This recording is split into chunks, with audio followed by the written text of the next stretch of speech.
it was the end of chapter 2. So starting up with chapter 3.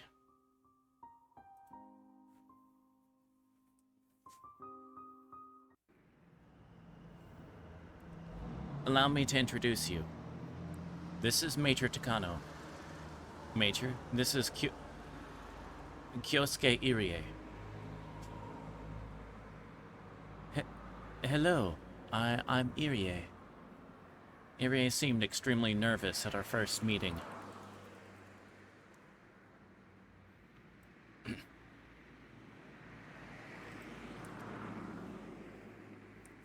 He probably thought I was in charge of some suspicious organization. Please relax. Call me Takano. Thank you. Thank you for having me here. I really appreciate it.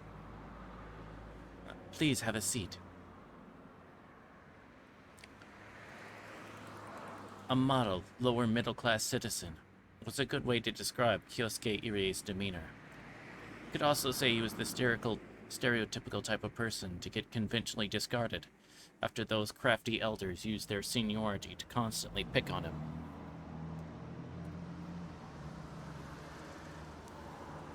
He certainly doesn't seem as cunning as I am. But that doesn't mean he isn't ambitious. Like me, he's a young person who dreams of accomplishing great and leaving his name upon generations to come. While he acts humble in person like this, his articles were actually progressive as well as aggressive. The gap between the two was quite intense. I've read the data concerning this Hinamizawa syndrome. What do you think? Well, it's really quite the shock. It's very possible that this is something that steps on to the dark side of today's medicine, but I can hardly control my intellectual excitement at knowing it's a mystery that has yet to be solved.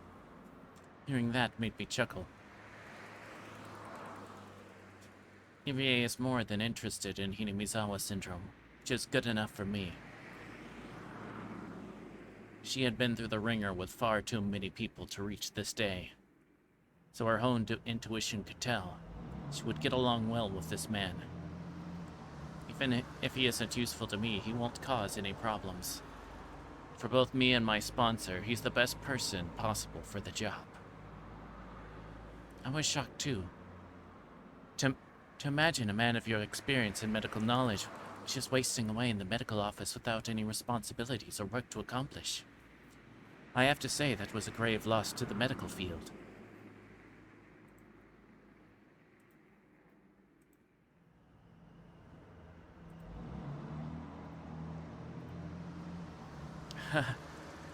Irie laughed. He probably thought I didn't know, but I had received detailed documents on him.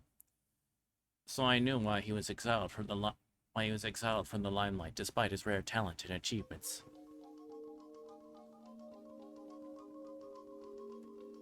He displayed extraordinary skill working under a neurosurgery expert, and everyone expected a bright future from him. But he was kicked out due to an ethical controversy. Irie's pet theory was that the antisocial behavior of individuals could be explained by brain disorders. Believed that no one in this world was born a villain, and that they were all just poor patients in need of treatment. Proposed that they were all proper and normal when born, yet as they matured, psychogenesis and various exogenous factors caused brain disorders that made them into villains. Therefore, what those evil people need isn't punishment, it is treatment. If their diseases are treated, they'll become good citizens again. That manner of thinking actually fell in line with the Confucian belief of innate human goodness. According to this theory, humans are born with the capacity for altruism toward their kind. It's only afterward that they learn and acquire cruelty. Irie believed that acquisition was the result of brain disorders. Human brain creates human thoughts. Therefore, if one becomes emotionally ill, that means their brain is ill. So if their brain gets treatment, they'll recover emotionally too. That field was called psychosurgery. It's fallen out of practice in the current Heisei area, but the surgical techniques were applauded until mid-Showa, especially since it produced spectacular results in a chronic mental payment that was said to be incurable. The man who invented it even won a Nobel Prize. That was how revolutionary it was. Humans think that's why they become ill. Everyone knows that those who overthink matters are prone to mental illness. When the organ that thinks and debates grows ill, humans deviate from social behavior. That part is called the frontal lobe. Put simply, psychosurgery is surgery performed to cut the frontal lobe. This kind of surgery doesn't require removing the whole epicranium. A small hole is drilled through the cranium, and a special scalpel is inserted down to cut it. It's not a major surgery. It's just a technique for quickly cutting the precious frontal lobe. Indeed, it was revolutionary in its simplicity. The severely ill mental patients miraculously recovered, so the technique spread around the world quickly. With obstinate and chronic mental diseases, severely ill trapped in deep, inescapable depression, all those could be saved by this technique. Throughout history, humans have come up with many different religions and magic tricks to heal emotional injuries. So needless to say, the idea of being able to treat them with a surgical technique was truly revolutionary. Hooray admired psychosurgery and pushed forward in the field of surgical techniques to treat human souls. However, from the modern human rights standpoint, severing a portion of the brain simply because someone is emotionally disturbed is absolutely out of the question. People gradually started to think differently and said that psychosurgery was inhumane. The frontal lobe controls how people think, but it is also the part that makes humans act human. There were quite a few cases where that cut caused drastic, irreversible changes in the patient. A baseless happiness born from lack of thought, a change in personality, a loss of interest in everything, major mood swings due to lack of control over one's emotions. Some even lost part of their memories. Of course, some didn't even survive the surgery. As the Showa era approached its 40th year, use of psychosurgery declined. Also, due to the development of psychotropic medicine, the surgery was hardly performed anymore anyway. Yet some people still believed in the idea and continued to perform this from the surgery and gather clinical data. They wanted people to recognize the value of the technique once again. Some of these surgeries were performed without consent.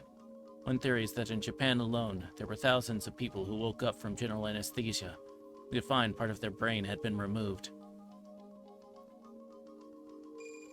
Today, to perform such a surgery without a patient's consent is considered totally unethical, but it was different at the time. For one thing, the idea that doctors required prior patient consent was proliferated in the modern Heisei era. Therefore, people at the time didn't think it was that big of an issue. It's only later that people started to argue that it was inhumane. Finally, a decision was reached and the curtain closed with the rejection of psychosurgery.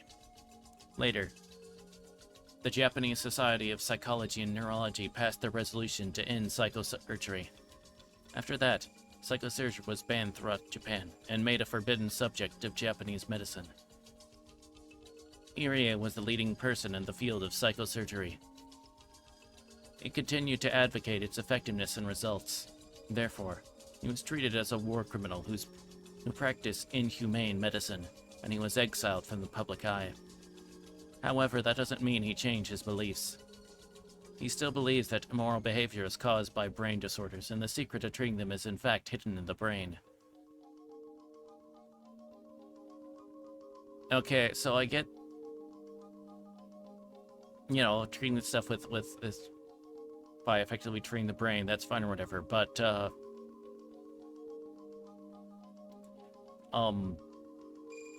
needing to do basically perform lobotomies.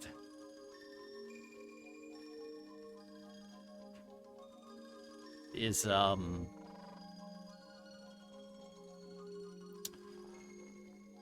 yeah, that's a bit, saying, well, to do that, we need to be able to create lobotomies. Well, you don't even know specifically what parts you're doing.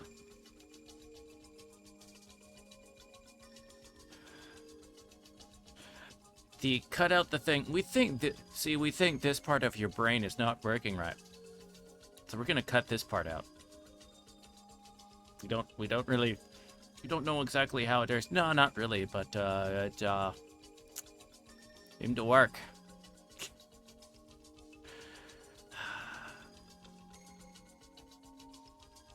They mentioned it's one thing if he's doing like that and then medication or whatever, but the existence of Hinamizawa syndrome, caused by parasites living in the brain that control human emotions, actually confirm his theory. It's not so much his theory, but the whole but the one basically being like, you know, lobotomies are okay, I think that's what people are. That's the issue. If it's alright with you, I would love to accept this position. Of course. Given Iria's history, he would never turn down this offer. Despite his mild-mannered appearance, Irie was possessed of a mighty ambition. There was no way he didn't desire a chance to complete research that would prove himself to the medical society that ostracized him, handing him that chance on a silver platter. Thank you very much. I knew you'd accept. We're very lucky to have an expert like you. You'll be a great help. But are you okay with me being the director? Would it be better for you to hold that position, Takano-san? I'm just a simple doctor. Being in charge of other people is... Don't worry. I'll give you my full support. Our sponsor wanted to pick a civilian. Besides, wouldn't you like to be called Director Irie? Hehe. Well... Haha.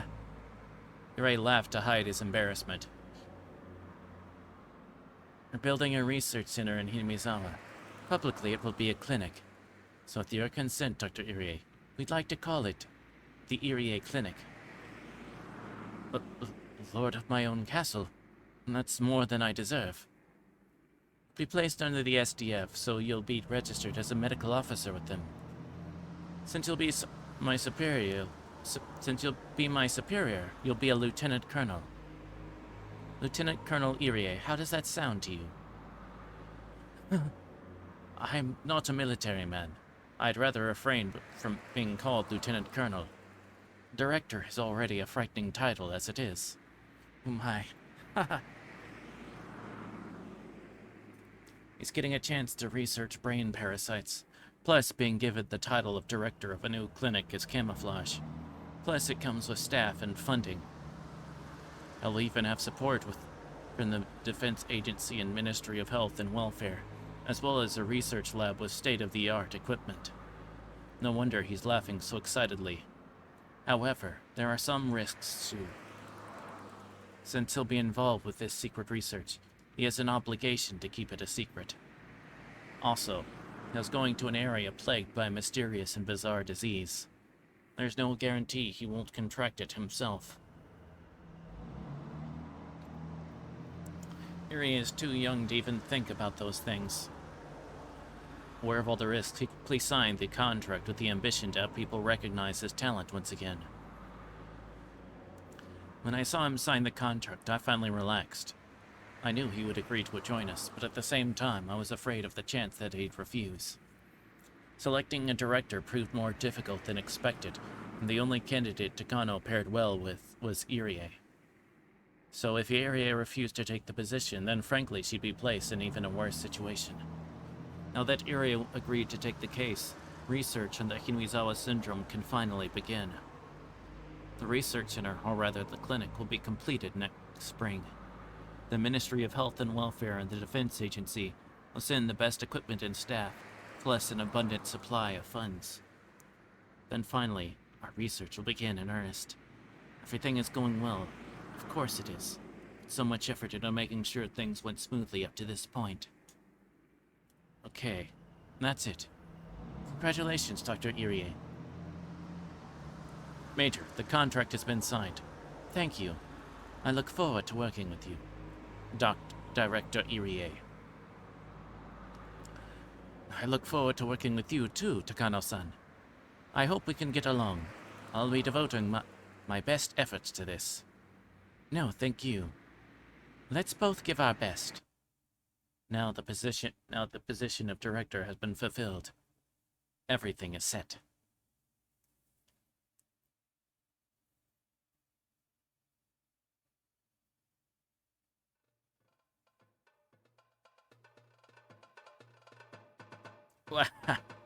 That's great, just great. Congratulations, Takano-san. No, Major Takano, isn't it? Haha. This was all possible thanks to your assistance. I must give my thanks to all of you. Don't mention it. But we should save our congratulations until you finish your research, huh?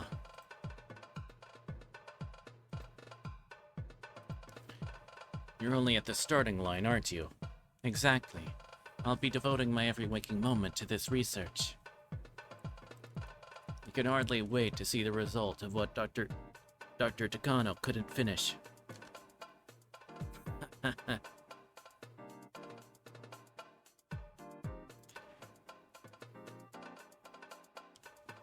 Well now, Sensei, let's not talk about business today. Let's have a toast to congratulate Takano-san and the Irie Institute.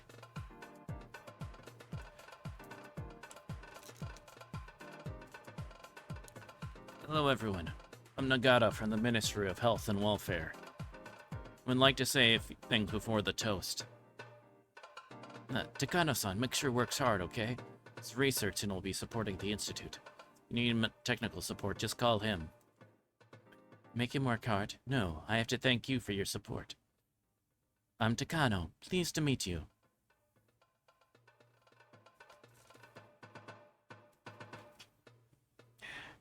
Sorry, hold on just a moment.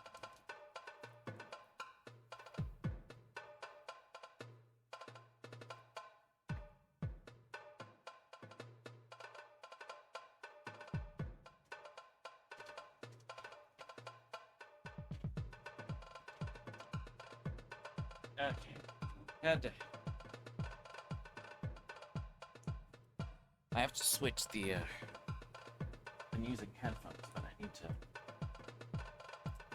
switch to earbuds for a bit. I have to keep using earbuds as opposed to...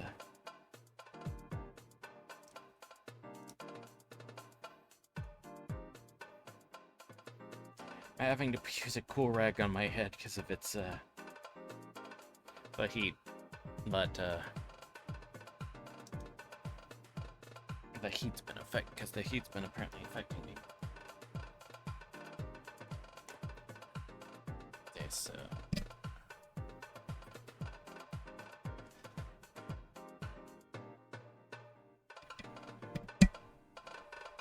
I need to actually be able to access my noggin.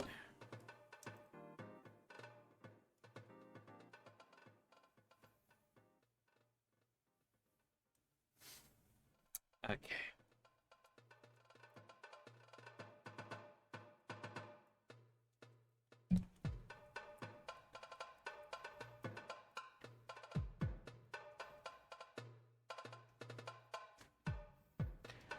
Okay, that feels better, actually.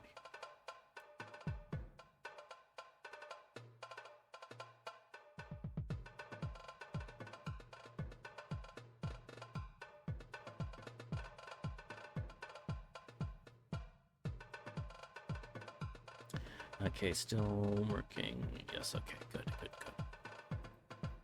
Kano-san, let me introduce you to these gentlemen. Meet Tomitake-kun and Okanoki-kun from the Self-Defense Force. They're your backup from the SDF. I'll let them introduce themselves. Nice to meet you. I'm Tomitake. I've been commanded to serve as auditor of this project. I look forward to working with you. The funding for our research was largely coming from the SDF. It's only natural for the SDF to assign a watchdog to make sure reasonable research is taking place. However, Someone in a position like that should be my opponent. Why was someone in that position invited to this private party? Does that mean this auditor is on my side too? Seeing that through groundwork, I couldn't help but feel the strength of having a sponsor all over again. I won't be staying at Hinamizawa. I'll only come by routinely to check on the progress of the research. Oh, that's too bad. Mizawa is a beautiful place with clean air. Please come visit us anytime outside of work too. Huh. Thank you. I guess I will. Really, as an auditor, I should maintain a good relationship with this man. He'll hold the key to all future adjustments of our funding, so long as we continue drawing it from the SDF. I'm Okinoki. Nice to meet you. He's the commanding officer of the Mountain Dogs, one of our unconventional warfare units. They'll be stationed in Himizawa to provide you direct support, Major. Should I consider you my bodyguard, then? Their principal duty is guarding VIPs and preserving secrets. Think of them as your hands and feet and work them hard. Thank you. Tomatake seemed to be an honest type for a military man, but this Okinogi person looks the complete opposite. His main job is to preserve secrets, but I bet he's also good with espionage tactics like counterintelligence and information control. Yes, that would explain his demeanor. Since the SDF is funding our research on Hinamizawa syndrome, of course this is considered a military operation. Therefore, this research has to be done in secret. And that's why a unit like this is necessary. Besides, it's very reassuring to have someone capable of combat working under me. I should maintain a good relationship with him, too. Okay, enough introductions. Come on, Tomatake-kun, you can relax too. Let's put aside our ranks today and have a toast. While this is supposed to celebrate the establishment of the Irie Institute, Irie himself isn't here. But that is his job, after all. Irie is simply a puppet to fill a seat. Of course, I expect him to help me a little with his expertise, but he's ultimately an outsider. This was supposed to be a gathering, where I would show my appreciation to those who helped me establish the Irie Institute. It's turned into them thanking me for all my efforts. Always the one to pour alcohol for others, but today people are pouring alcohol in my glass. The new participants were trying to make me happy, and all the top people talked to me casually. They all praised my hard work and efforts. My research is now recognized by many institutions, and I'm ready to spread my wings open wide. And all the people who were expecting some returns once the research accomplishes something, trying to curry favor with me. But right now, I'm just very grateful, regardless of their motives. Let's have a toast to wish the best of luck to Mio Takano-kun, also to the new Irie Institute. Right, Sensei, please lead the toast. It's like a dream. I know. This is just the beginning, and I shouldn't be satisfied with this alone.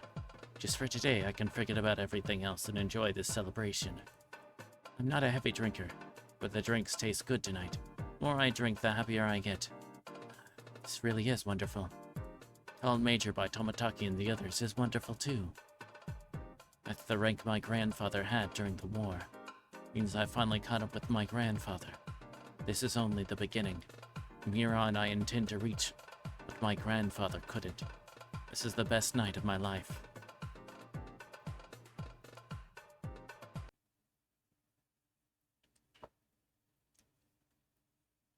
I ended up leaving to fix my makeup. Something bad's gonna happen. Filled with elation. I need to feel fresh air to calm myself down. My heart is about to explode because I'm so happy. The gathering is taking place a little distance away from the main building. The restroom is in the main building, so I need to walk across the hallway. Beautiful and well-maintained Japanese garden is visible from the hallway. It's raining. I usually don't like rain, but I don't mind it at all today. I feel like even the raindrops are congratulating me. The cool air feels pleasant on my hot skin. A moment to notice how unsteady my footsteps had become. Maybe I drank a little too much. It's not like me to drink more than I can handle. Though this is a party, I don't want to embarrass myself, so I decided to cool off a little by looking at the beautiful Japanese garden.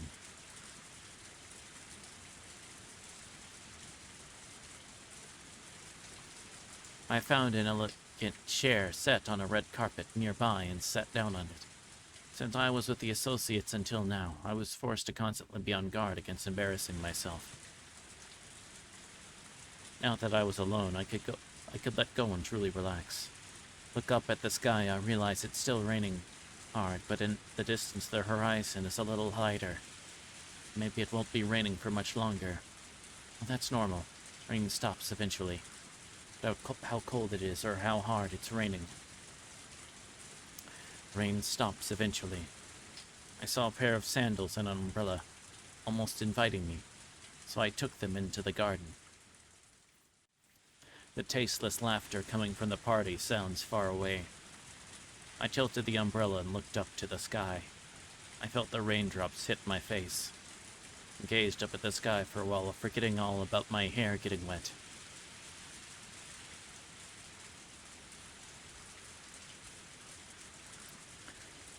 I thought the rain would cool down my boiling heart. But as my body got cold, I started to feel miserable. My bare feet were all swollen, the throbbing pain I felt made them seem twice their normal size.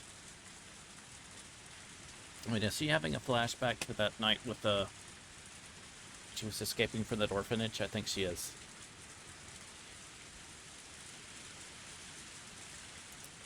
The gravel road continued forever. I didn't even know what direction I was headed in anymore. I could no longer hear my pursuer. I had lost him by running through the woods like mad. My body was covered in scratches. I finally started to feel the pain from that. I felt both cold and hungry, and there was no place nearby to take shelter from the rain. I was just on the little path in the woods.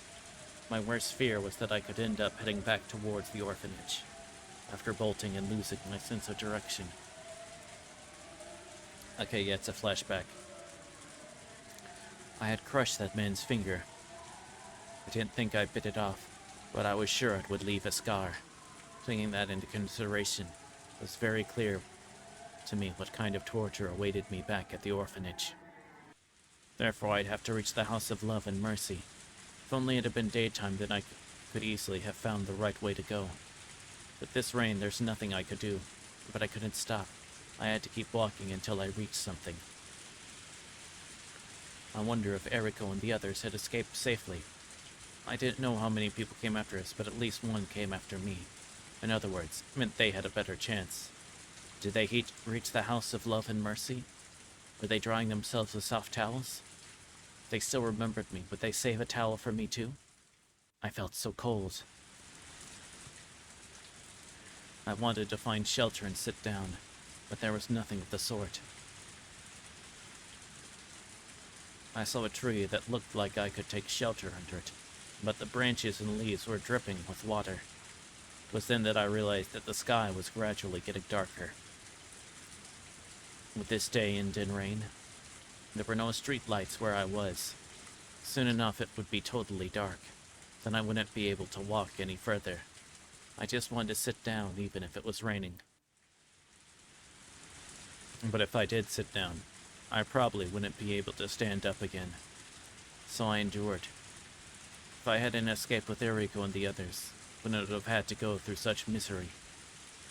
Compared to what I had to go through at the orphanage, this was nothing. Thinking about that was the only way to make myself move. When I thought about that, it's true that this freezing cold rain was far better than my life at the orphanage. But that was only when compared to the life at the orphanage. Was it better than the normal lives of normal kids my age? I didn't even need to think about that. Parents were alive, although we weren't rich, we led a normal life. The gentle smiles and forgivable selfishness. The sound of my mother cooking breakfast in the morning, the sound of a newspaper being folded. Precious memories like that. I didn't need anything else. I had plenty of friends. I had fun at school. I didn't like my teacher, but I liked studying. I had everything I needed. That was enough for me. I never complained. I never did anything bad. So why was this happening to me? Everything went downhill after that train accident. The die of fate kept rolling a 1. The die never showed its good side to me. If the accident was my fault, then I could have accepted it. But it wasn't. I wasn't even there.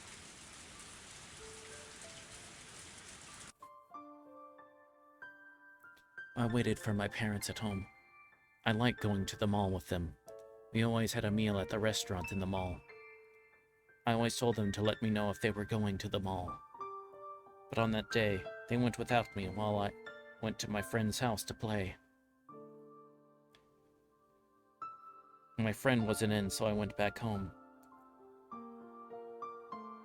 I didn't see anyone at home and found a note that said they were going to the mall. I regretted going to my friend's house. I waited at home.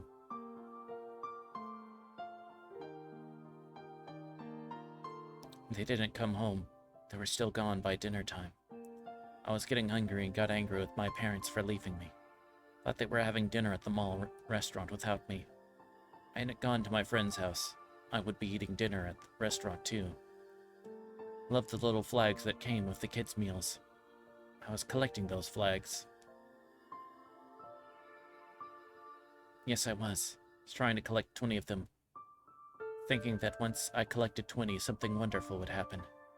But I couldn't collect 20 of them. I only needed one more. If I had one more, maybe the accident wouldn't have happened. A very sad memory of a flag from a kid's meal. I kept waiting for my parents to come home from the mall. I was hungry, so I started to eat some dried fish. If I ate too much, my mother would find out, so I was careful not to gorge myself. Then the phone rang. I assumed it was from my parents, said the phone in an angry manner, but it wasn't them at all. What happened to the house?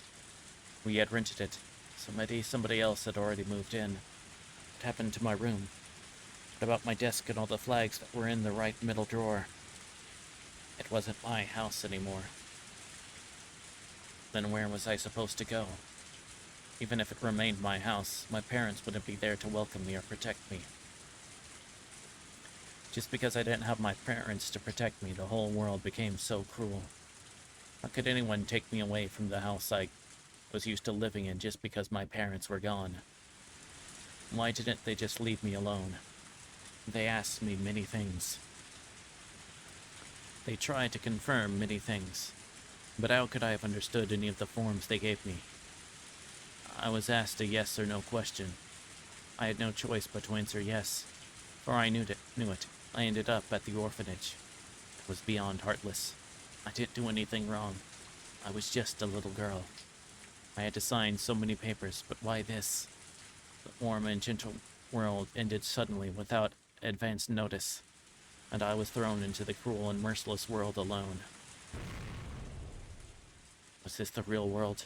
Did I have any allies at all? Just because my parents died and I didn't have any relatives, the world had become so sad. When is the die going to come up with a 6 instead of a 1 to make up for the continuous series of the latter?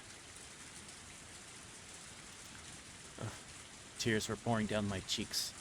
The salty taste further saddened and irritated me. I couldn't do anything but cry.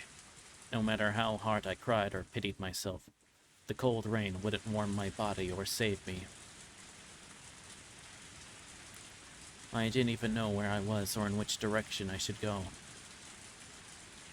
Eriko showed me the map to the House of Love and Mercy when we were planning our escape, but we only learned the shortest route. I was completely lost. But strangely, after I finished crying, I felt a groundless strength within myself. I once learned that tears wash away particles in the eyes, but there is a different purpose to them too. Tears also wash away what's in the heart. I clenched my fists and forced my heart to move. I headed in the direction I believed to be correct on the gravel road. The rain was still pouring. It was getting darker and darker. I roared at the sky amidst the rain. My sadness was turning into anger. Stupid God, why? If I'd done to deserve this, what did I do? I didn't do anything. It's just living a normal life, that's all. So why this? Daddy told me there are good things and bad things in life, but neither lasts for long. That means this misery won't last that long either, right? I won't be all alone in this miserable place forever, right? Isn't that right? As I looked up, I felt the raindrops hit my face. There is no God, I knew that in my heart.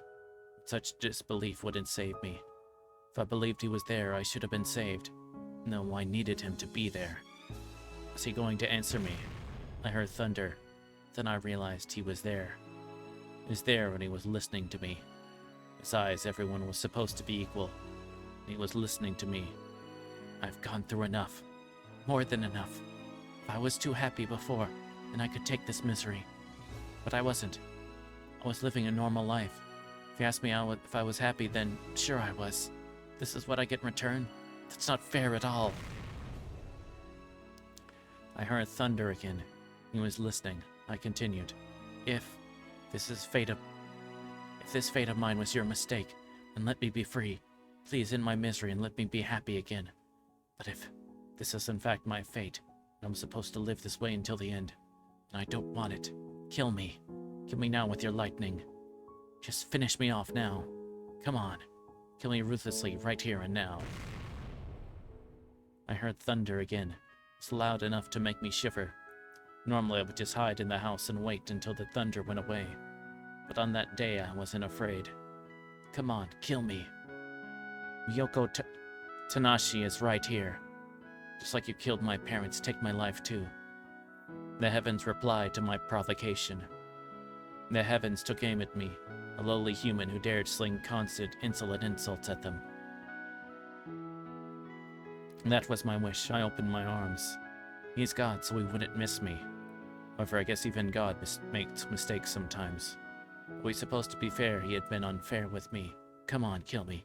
Take me to heaven. If you fail to kill me, then try turning my destiny around.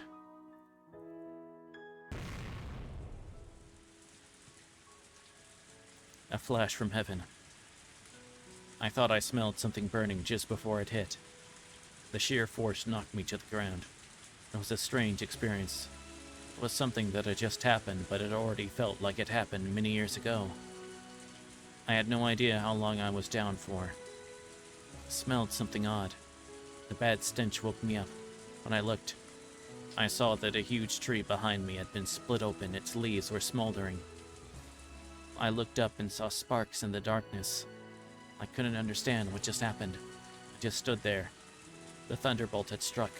It didn't strike me, it struck the tree behind me. I didn't get to die. It was telling me to keep walking in the woods in the cold rain. I won my bet with God. I bet my life. Bet my life against the lightning and thunder. He could have killed me instantly, but he missed, so he had to fix my life. I looked up at the sky, laughing and bragging that I was still alive. I heard thunder again. It was acknowledging its loss. Come on, God. Save me. I won the bet, so save me from this misery. I stood there. I waited for God to do something while the rain poured down on me. But he didn't answer me again. I couldn't hear the thunder anymore. Again, I felt the warm tears pour down my cheeks. What was I thinking? As a God in heaven, he wouldn't have let anything like this happen to me. My miserable life was the proof of God's non-existence. The darkness was about to swallow me utterly. Would I have to sleep out here? God must have wanted me to die slowly in this cold rain instead of granting me an instant death by lightning. I wish the sun would go away. I wish the sun would never rise. Wish that as the woods had grown completely dark, my existence would be hidden by that darkness. I wish that I could just disappear.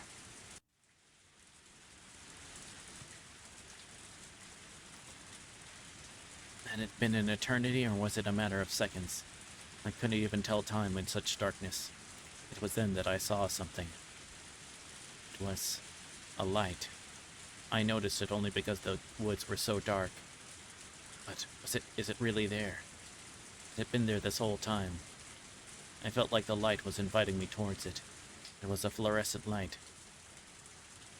I didn't normally like fluorescent lights because I always thought they looked cold. But I didn't feel coldness from that white light. I made myself believe that the light was a guide sent by God. I had to believe, otherwise I wouldn't be saved. The light reflected in a puddle. It wasn't a muddy puddle. It was a puddle on asphalt. I made it out of the woods and was on a paved road.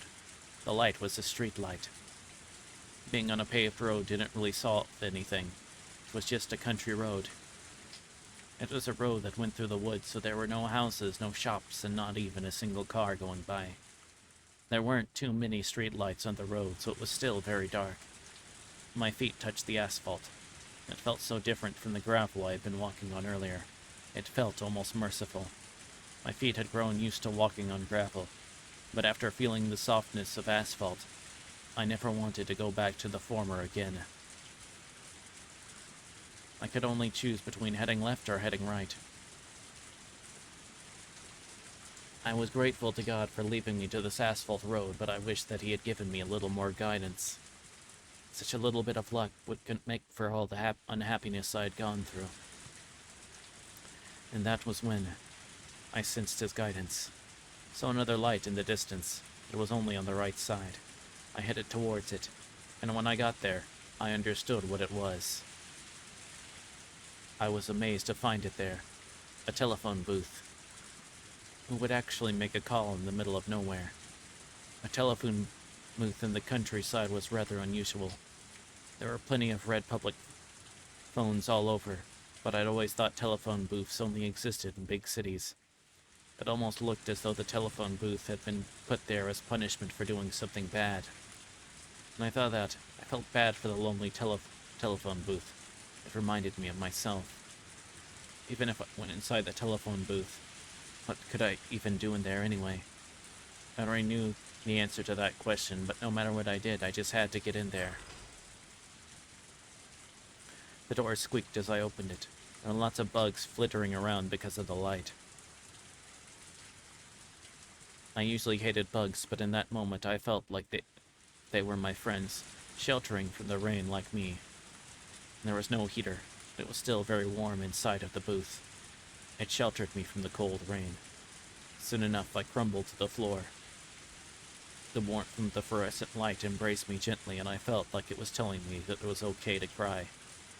But I had no more tears left because I cried them all when the lightning struck. Aching scratches covered my body. My calves were in pain too. Everything hurt everywhere, and I didn't want to get up ever again. I wished I could fall asleep, but if I did that, the staff from the orphanage might find me. The windows on the booth were high up, so if I sat down, I shouldn't be visible from the outside. But as that was the only shelter in these dark woods, the staff would be sure to check it. That was why I couldn't stay there for long. Telephone booths from back then weren't completely made of glass, so it was possible to hide inside one. My exhausted spirit understood that I had to move, but I just couldn't make myself. Maybe I was experiencing some kind of vision. I felt a strange calmness that I'd never experienced before. I didn't feel that I was myself. It was very strange. I thought that maybe I was killed by lightning. I assumed I was still Miyoko Tanashi, but maybe I wasn't her at all. I seriously considered those things. And then I started to think that the telephone booth had something to do with it, because God led me there. He couldn't have done so just because it was providing shelter from the rain. There had to be something else. I wondered what it was. There'd be something in the booth that could save me. But what? Telephone booth is used to make a telephone call. But I didn't have any money. But then, I noticed something that looked like copper. My heart skipped a beat. The 10-yen coin I saw wasn't there before. Did I just miss it? I didn't think so. It must have just showed up. In other words, this 10-yen coin was guidance from God. It's telling me to make a call with that coin. But who? There was no telephone book. In that case, I could only call a number I knew. God want me to do that then? There was only one coin. I could only call one number, and I couldn't talk for that long. Challenge got earlier, so it was just a matter of course to think that God was challenging me in return. I had only one chance. He wanted me to test my luck with that chance. I left the phone booth and looked up at the sky. Then I yelled in my heart, "You're on, God." I wondered who I would call. Who? My house? My parents were dead and I had no relatives. When I called, nobody would answer. Actually, the phone bill wouldn't have been paid for a long time, so the phone line would already be disconnected. My house was my lost life itself. No, the debris of my life. Calling home would simply be an expression of regret, which ran counter to the positive attitude of one trying to change their life. So surely using the coin to call my house was wrong, which meant I had to cast this 10-yen coin towards my future. Future. My future. What future, anyway?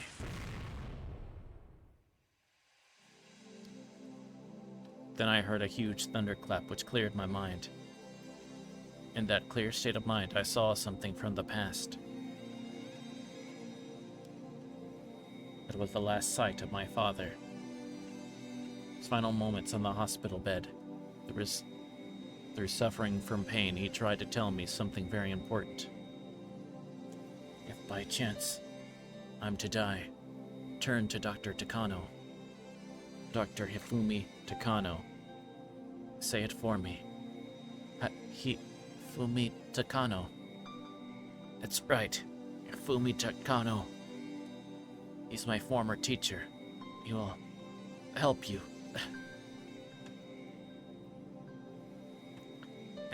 Daddy. Many doctors came into the room in a hurry. He wanted to tell me something else, but the doctor stopped him from talking, so it wasn't audible. It shouldn't have been, but it was to me. And I heard it, but I didn't want to hear him say it while suffering, so I pretended I didn't hear. He said it while coughing. I heard it. They were numbers. I swallowed once. That's right. It was a phone number. He knew nobody would take me in because we had no relatives. He told me to get in touch with him, Dr. Hifumi Takano.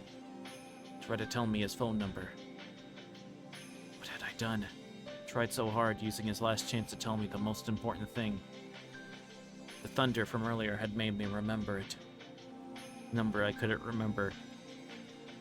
Even once came out so smoothly. I dialed it in. This really was it. This was the number from my father's teacher, Dr. Takano. My hand stopped just as I tried to put the coin in. If I hadn't remembered it correctly, no, there was no need to hesitate. I had to believe in myself. This had to be the correct number. I had to dial it before I forgot again. I picked up the phone and put the coin in. Beep. I heard the dial tone on the other end. At that point, I decided to kill myself if it didn't work. I could go back into the woods and wait for another lightning bolt. I could lie down and let the rainwater drown me too. I could also fall asleep in the middle of the road and wait for a car to run me over. I made up my mind to put the coin in. I didn't hesitate any longer. I dialed the number at once, but I had to be careful. If you dial quickly, sometimes you can make mistakes. I was getting irritated, and that almost made the phone number go vague in my head. I dialed the last digit, and heard some electronic sounds on the other end. I hoped that I dialed the correct number. I didn't know what to say to Dr. Takano if it did connect. Or was I? Was I supposed to do? Was I supposed to ask him? I didn't know any of those things. Making a call isn't cheap. 110 yen coin would only buy me a short time to talk. The line must have connected then. I heard a ringtone. I'd only a short time once someone answered the phone. Thought for a moment that I should put the phone down, and I could at least get the coin back. I could call back after sorting out my thoughts. But then someone answered. Hello? This is the Takano residence. Felt like I was suffocating. My memory had been correct. I couldn't tell the age of the speaker, but it was a grown man's voice. And who was my father's teacher must have been quite old. Never mind that. I had to hurry and say something. Hurry. Are you Dr. Takano? Hifumi Takano. Yes, who is this? He must have been suspicious. I couldn't blame him. A stranger was asking him about his name. Of course he'd get suspicious. I'm sorry, I'm Tanashi. Miyoko Tanashi. Tanashi-san? Yes. Father told me to get in touch with you. His name is Takemitsu Tanashi. Tanashi. Tanashi-kun. I remember him. His voice suddenly changed. Takano had remembered his old student. I'm his daughter. He told me to call you. Did something happen to Tanashi-kun? Not good. Going to run out of time. Parents died in a train accident. I was told to call you. Tanashi is dead? I see. Both of them? Sorry to hear that. And from when I was teaching at college. Very hard-working young man. I think the last time I saw him was at the wedding. Didn't know I was born, but he remembered my father. That was truly a stroke of luck. What did Tanashi-kun want to tell me? Well, I know what to say. It's only to call Dr. Takano. Could I tell him that? I was running out. I felt more and more anxious by the minute. Phone calls are disconnected without notice. Somehow I sensed it. I only had enough time for one sentence, so I decided to say one sentence filled with all my hopes. Help me! The phone call got disconnected. If he only heard part of what I said, I could only hope he was able to sense my despair. I couldn't hear anything from the receiver anymore, but I actually talked to Dr. Takano. I confirmed that Dr. Takano existed. He existed and he remembered my father. If he grieved over his student's death, he would come visit my house. He would find out I was sent to an orphanage. Then he would come get me. That's when tears flowed down my cheeks again. Thought that my life was hopeless. I never knew that finding even a grain of hope could make me feel so happy and strong. The voice I heard on the phone was so warm and dependable. My father must have thought about me for a long time in that hospital bed. Come up with a name that he could trust his daughter with.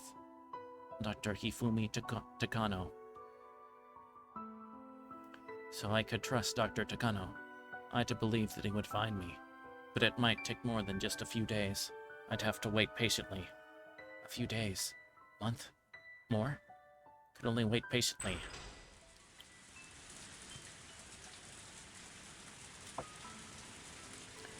Either way, I couldn't stay in the telephone box. The staff would easily find me there. I went out into the rain again. By this time, the rain felt a little warmer than before. I had wished to die by lightning, but after that phone call, I was filled with hope and the will to live. I wanted to live, and that was why I felt pain all over my body.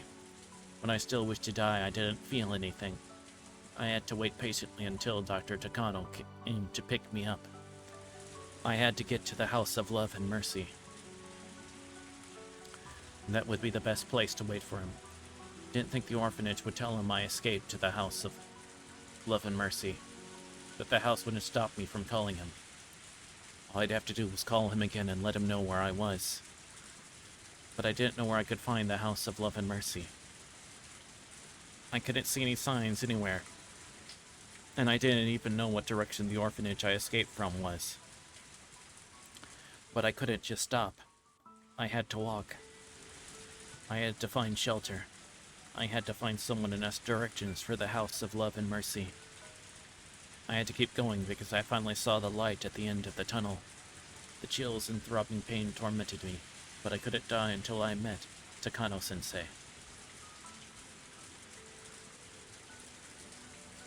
I wished a car would come by. It was someone who lived in the area I could ask, but the police wouldn't do me any good. Sure, the orphanage had already called the police about our escape, and they wouldn't be forgiving. The police were sure to send me back to the orphanage. Either way, I wished that someone would show up. Otherwise, I'd have to keep walking on the asphalt in the darkness forever.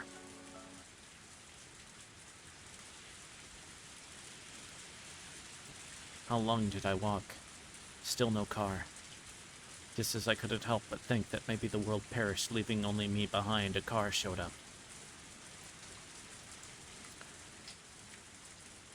I sensed the car coming up behind me, so I turned around. I saw their headlights approaching me. Thought for a moment. Should I stand in the middle of the street to stop the car? It was so dark. I didn't think the car would notice if I just waved at it. But if I were standing in the middle of the street, I could get run over. While I thought, the car was getting closer and closer. I made the phone call. I panicked and didn't know what to say. This car, I had to think very carefully. If I couldn't think of anything, then I should just let the car go. Thoughts fiddling in my mind. I was incredibly surprised when the car slammed the brakes with a screech and came to a stop. Maybe I wasn't all there after that miraculous experience of lightning striking near me. I had half lost my mind in those dark woods, so I probably wasn't thinking straight. Because bar had stopped to recognize me. In other words, the driver knew who I was. And the only people in the area who would recognize me were. Suddenly a chill ran through my whole body. Started to dash away. I heard a voice calling after me. I no longer had the strength to run. My feet were trembling and I couldn't make them cooperate. I realized then that I shouldn't have sat down in the telephone booth. That was why I couldn't keep running. I suddenly grabbed from behind, the collar of my clothes almost choking me. I heard fabric being ripped. I fell in a puddle and a staff member got on top of me. This time his finger wasn't in my mouth. All I could do was struggle. As I did so, I remembered all the scary stories Eriko and the others told me. All the tortures the child who was caught had to endure. The drowned duck punishment, the squished caterpillar punishment, and the splayed piggy punishment. The names of those eerie-sounding punishments came to my mind. I screamed and struggled with all my might, but it was too late. I was shoved into the back seat of the car. Why couldn't they just let me go? Simple. They didn't want me talking about them to anybody. The staff were yelling and screaming while chasing me, but once we were in the car, they remained silent. It was like the Grim Reaper had come to get me. Whether I liked it or not, I had come to terms with the fact that my luck had run out. But I had called Takano-sensei, so I knew he would come and get me. I didn't know when that would be, but I knew it would happen someday. So I wanted to live. I'd be saved if I lived. I couldn't even imagine the kind of punishment that was waiting for me. But even so, I said to myself, I have to live. I already found the light at the end of the tunnel. All I had to do was endure until I reached it. The car stopped. We'd arrived at the front gate of the orphanage. The two staff members grabbed my shoulders so I wouldn't run. My shoulders were very skinny, so it hurt a lot. I was scared of what I would have to go through. Went through the door and I was finally sheltered from the rain. In a way, I wasn't sheltered at all, though. It was the middle of the night, and long past the time to turn all the lights off. The orphanage should have been quiet. But I heard a noise. It was a strange noise. The noise of a shower. The noise of metal objects crashing into each other. Also the staff's yelling and screaming. A chill went down my spine. What could I possibly write down to fully describe this fear? A staff member knocked on the door of the storage room and the door opened. The moment it did, an angry roar issued from inside. The sight leapt into my eyes. I couldn't completely take in the bizarre scene before me. Two staff members were hitting a bat with bamboo swords while yelling violently. It was a mat used in, the one you used when you do gymnastics. But why was it rolled up like that? The rolled up mat was tied with a string and was standing up in a corner. The staff members kept hitting it. Usually words are said to a person. But why were they yelling at a rolled up mat? The way they were hitting and yelling at it, it was as if they'd gone mad. Wait, I could see something sticking out from the top of the rolled up mat. It was... I see. Whose shoes were those? Suddenly I froze and couldn't think anymore. One man stood in front of me. The man's pinky finger was wrapped in bandages. My eyes moved upwards from his pinky finger and met with his. The beast's eyes met mine, peering with intent to devour me. I squeezed out a voiceless scream. My voice didn't come out, so it was more like a goldfish opening and closing its mouth. The beast stuck his little finger in front of me and roared. I couldn't tell if it was a word or a meaningless shriek, but I was certain it was something abusive. I was scared. I didn't want to die. I wanted to live. I knew that Dr. Takano would show up to save me. That was why I had to live and submit myself to the fear. I'm sorry. The hand with the bandages grabbed my hair and dragged me along. All I could do was apologize and beg for forgiveness while hoping the beast had even a tiny bit of mercy in him. It was like a broken, apologizing doll. A mad doll that kept muttering apologies until its key wound down. With their toy shedding tears, coughing blood, and apologizing in place of clicking gears. I could see into the shower room while he dragged me along. The door was open and I heard wailing from inside. What I saw was very strange. There was a locker on its side in the shower, but an odd sight. A locker was taking a shower sideways. I'd never even imagined anything like it before. The locker was taking a cold shower while two staff members hit it with bamboo swords. It explained the metallic noise I heard before. The beast didn't want me to see that. Pulled my hair violently and twisted my neck so that I looked in the opposite direction. Then I realized. He didn't do that to stop me from watching that shower. He did it to make me look at something else. I saw a window in a courtyard. Usually it was too dark to see anything, but the lights were on and the courtyard was very bright. Then I saw it. Inside of the hen house. I saw... What is that? That hair was Eriko's. But why was she... That was far too... Sorry. So sorry. Sorry. Didn't want to die. I know Dr. Takano is coming to save me. I knew he is coming. Was taken to the staff bathroom. It stunk of ammonia. I saw it doesn't fit in the bathroom. Was this in a bathroom, I thought? It's not plain to... Is he... Wait, no. Tanashi, this is your punishment for breaking the rules, okay? Everyone must follow the rules. If you don't, you get punished. Do you understand? I'm sorry. I'll never do it again. I'll do everything you tell me to do. I promise, I really do. Please spare me. Please spare me from... That hurts. No.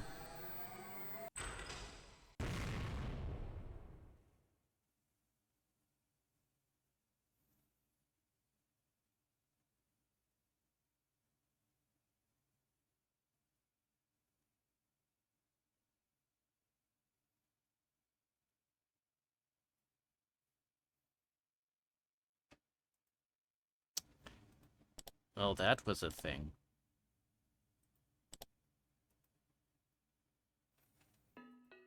Alright, next chapter.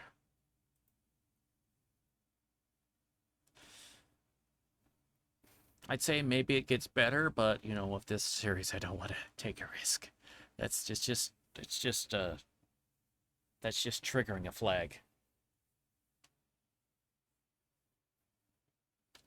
Sniffle. How long have I been crying? I don't even know how long I've been comforted like this. My grandfather's hand is on my cheek to comfort me. Holding his hand lovingly and pressing my cheek against his. You okay? Grandpa. Grandfather put his other hand on my forehead. The warmth of his palms gradually calmed me down.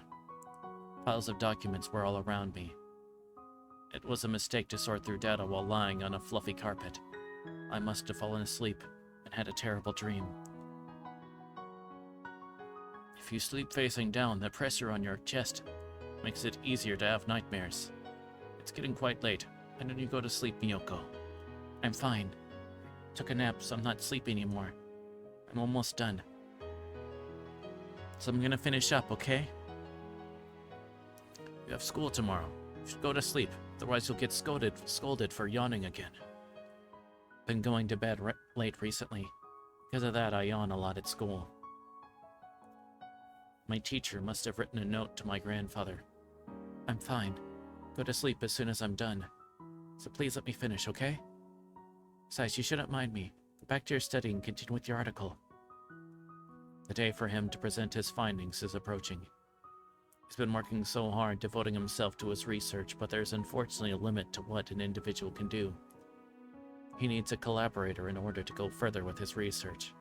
He has to explain what his investigation could be the key to solving the mysteries of human behavior, and make people understand just how important his work is. But as this research is about a very complicated subject, so we couldn't seek assistance from just anyone. Someone will be able to help him one day. Believing that, my grandfather earnestly continued his research. I wanted to help him more, but all I can do is sort through his data and tidy up his materials. I also assist him around the house so we can concentrate more on his research. He always tells me how helpful I am, but that isn't enough for me. I will study hard, get into a good college, and learn many things, so I can actually be of assistance to his research. I'm a mediocre student right now and I don't particularly like school, but I'll do it. I want to help my grandfather. If his heart were to fail and he couldn't continue his research, I wouldn't hesitate to cut open my chest and offer my heart up for him. If he needs lungs, I'll give him my lungs. If any of his organs fail, I'll give him mine. There's nothing strange about those feelings. They're perfectly normal ones. For if he had found me even a day later, I might not have been alive. Or even I have lived, it would either be without my body intact, or with my mind lost to me. In other words, alive because my grandfather came to save me. If he hadn't rushed to find me, I wouldn't be here. So I won't hesitate to give up my life for him. Moreover, I'd be more than happy to do that. Though I want to be with him forever. Human lives aren't immortal. Just like how my parents died. It happened so suddenly without any warning. I'll never heal from my parents' deaths. Now that I have my grandfather, I'm not so sad. However, his existence isn't eternal either. He may disappear all of a sudden for any unexpected reason.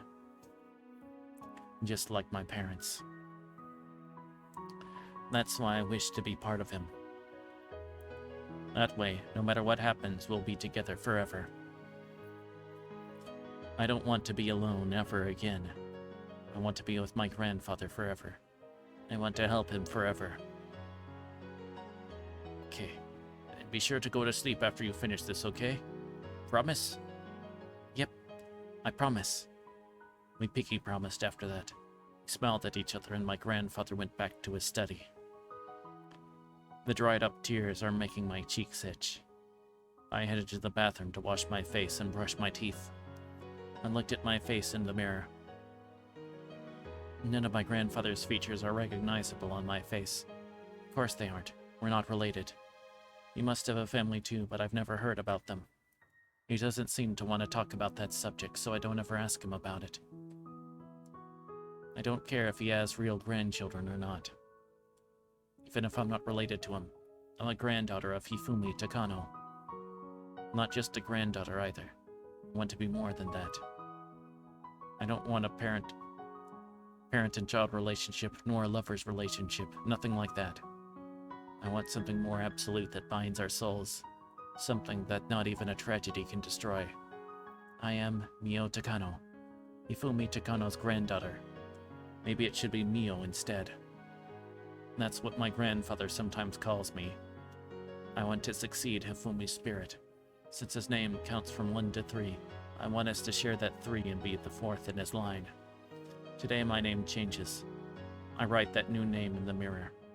Mio Takano. What a wonderful name for the new me.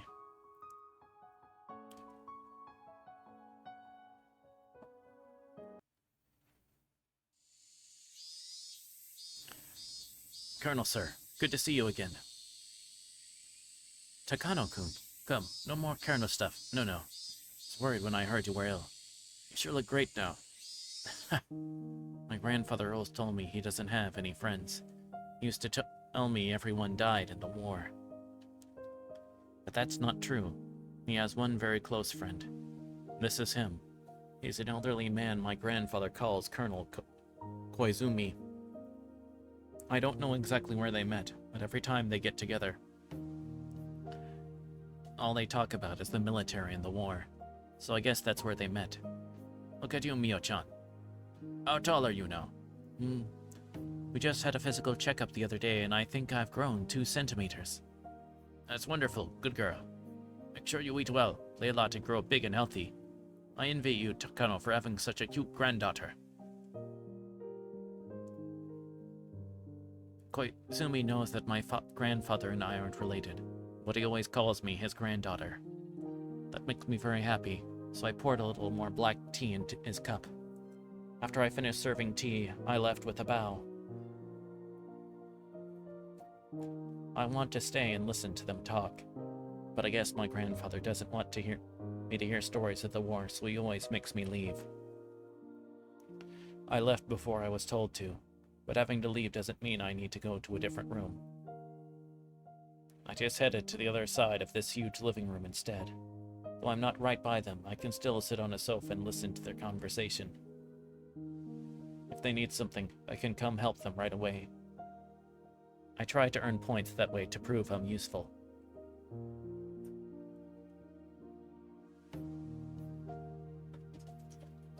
Just a second.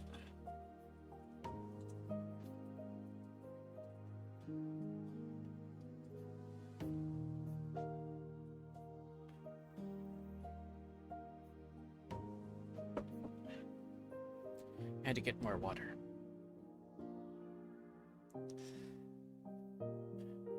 I have to make sure I don't get dehydrated. Yeah. It's 85 degrees Fahrenheit at 10:05 p.m. at night. So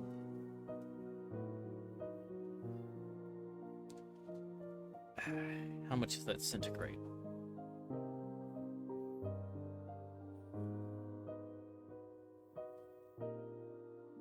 Close to 30, I think, or something. I can't remember off the bat. Anyway. I sat on a sofa away from them and started reading an encyclopedia. While doing that, I tried to listen to their conversation. That's great.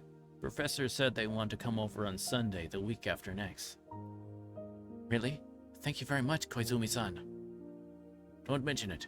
It just means the report you wrote was that interesting to Kano-kun. They're showing a lot of interest. They even said it's possible that this research could receive the Nobel Prize. A Nobel Prize? That sounds wonderful. My grandfather laughed. Since he laughed so cheerfully, something great must have happened. Koizumi must have shown the society the essay my grandfather was about to announce and gauge their reactions. Supposedly, they find it extremely interesting. That means they recognize the value of my grandfather's research. That makes me happy, too. But what worries is that you'll get infected with the syndrome yourself.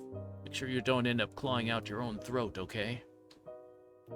Well, maybe I'm already infected, but Himizawa syndrome is harmless if you live a normal life. It was a dangerous disease back when the villagers believed in Oyashiro and bound themselves with strict rules. Those have faded over time, and now people rarely show symptoms unless something major happens. After that many cases, the patient's emotional state has a lot to do with how the syndrome develops. As long as you live a normal life, there's nothing to worry about. So when one is under a lot of pressure, like during the war, the disease gets worse. That's right. Well, there's nothing to worry about. The subjective symptom of the initial stages is a paranoia akin to that in depression. Once you notice it happening, you can teach yourself to relax emotionally and physically by using my breathing method. You should also get at least 9 hours of sleep a night over a 1-week period. That's how you prevent it from worsening. In fact, Of all the Hinamizawa soldiers under my direction, not even one died mysteriously. As he talked, his grandfather started demonstrating the Chicano breathing method and a bizarre exercise technique. According to him, this technique relaxes the body and lets blood and lymphatic fluid flow smoothly. As a result, you relax emotionally too.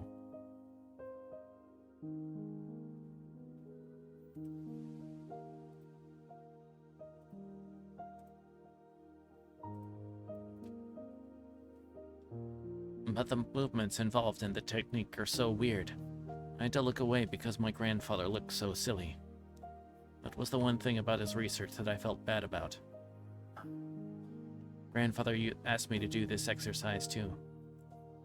I don't want to make him sad, so I do it when instructed. Glad to hear that. Hideo Noguchi died in the middle of his research, so please be careful, okay? However, Ichi-sensei's great work is still acknowledged even after his death. As a researcher, I'm sure that was his long-term goal. Grandfather tells me about Hideo Noguchi often. He was born as the son of a poor farmer, but he studied hard and became a doctor. However, he was mistreated because of his background, so he left Japan. He moved to the United States. There he made many accomplishments as a researcher. He discovered a vaccine for yellow fever. Grandfather's background is somewhat similar to his. So he often said that of all researchers, he admired him the most. Hideo Noguchi died in North Africa. While he discovered a vaccine for yellow fever, he heard it wasn't effective on yellow fever in North Africa. He went there to research it, came down with the disease and died. A researcher losing his life for his research. Sometimes that is a test of a researcher's courage. In that sense, Grandfather is very brave to visit Hinamizawa himself to gather information. He himself says he may already be infected, although my grandfather estimates from ancient texts that the Hinamizawa syndrome was only a menace centuries ago.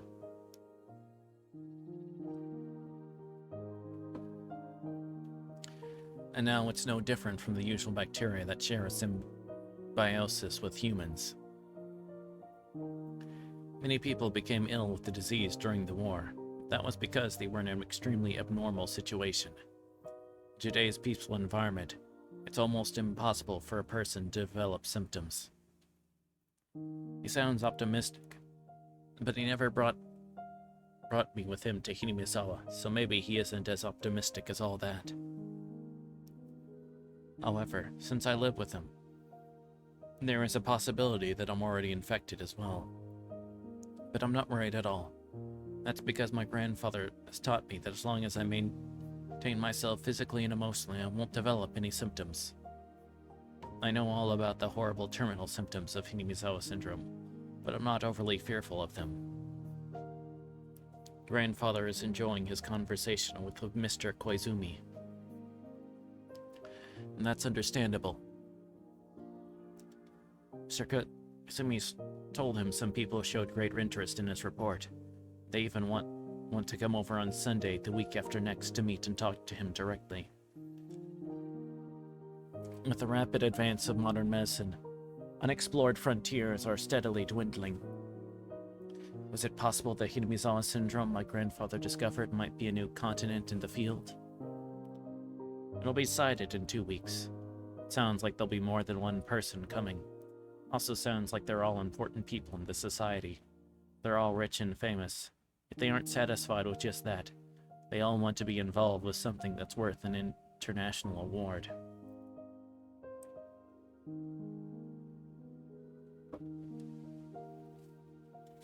And this is a chance to gain assistance and sponsorship at the same time. See you in 2 weeks. Make sure to be here. Good luck. Thank you very much. I owe you everything. It's too early to say that. Let's wait until you find some sponsors. That time comes. Let's have a toast with that treasured wine of yours. And that was the last of their conversation. My grandfather kept his head bowed until Mr. Koizumi was gone. It sounded like he set up this great chance for my grandfather. So I bowed my head just like him. Hear that? Found there's a chance for me. There are people who are interested in my report. I know, I heard. You have people to fund you and people to help with your research. That's not set in stone yet. Huh. Though he didn't want to admit it, he had a good feeling about it. The research he had conducted all alone was finally about to gain recognition.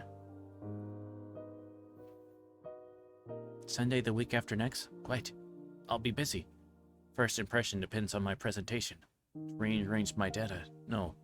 Probably should practice explaining things in front of people. We have to make sure I don't forget anything. Boy, it'll take a lot of work to rearrange your data. Her handwriting is bad, so maybe you should write bigger. I'll be busy. Next 2 weeks will go by fast. You're right. I'll help you too. The formalin jars have to be dusted, so we'll need to straighten the curve on our rolled up documents. Do you think leaving them laid out under the rug overnight would fix it? We have plenty of things to do. Mio, could you help me? Of course. Skip school for it. No, you can't miss school. We laughed together, thrust our fists into the air, and motivated ourselves to work hard toward the week after next. Since that day, my grandfather spent more time in his study. It's not easy to create a report that you're going to show other people. Copying machines hadn't been invented back then, so everything had to be handwritten. He knows it's somewhere, but he just can't remember where he put the data he needs.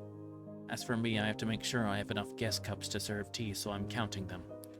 Do I have enough tea leaves? I should get something to go with tea. My grandfather knows nothing about these things. There's a whole list of chores to do. I need to clean the window so the room will be bright. What else?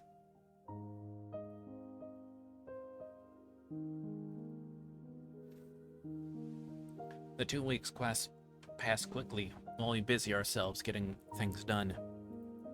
What a wonderful 2 weeks it is. I can finally feel that I'm actually doing something to help my grandfather with his research.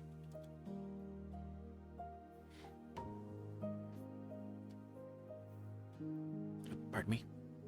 I hope the day of the meeting will be a memorable one for my grandfather. I hope that day will be a beautiful and clear one.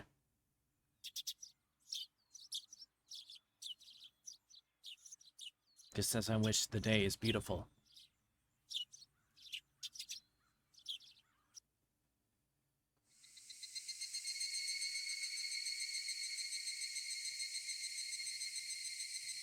Evening. My grandfather, having dressed formally, paced around his study nervously. I'm also in a beautiful dress. I've only worn it once before at my piano recital. But I'm not nervous like my grandfather. His silly nervousness actually relaxes me.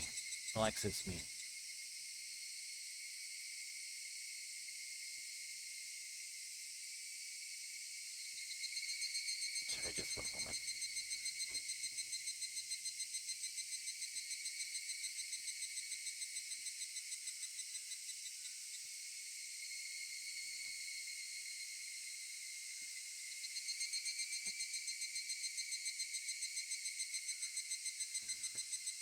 Are they here yet? Grandfather looked out of the window,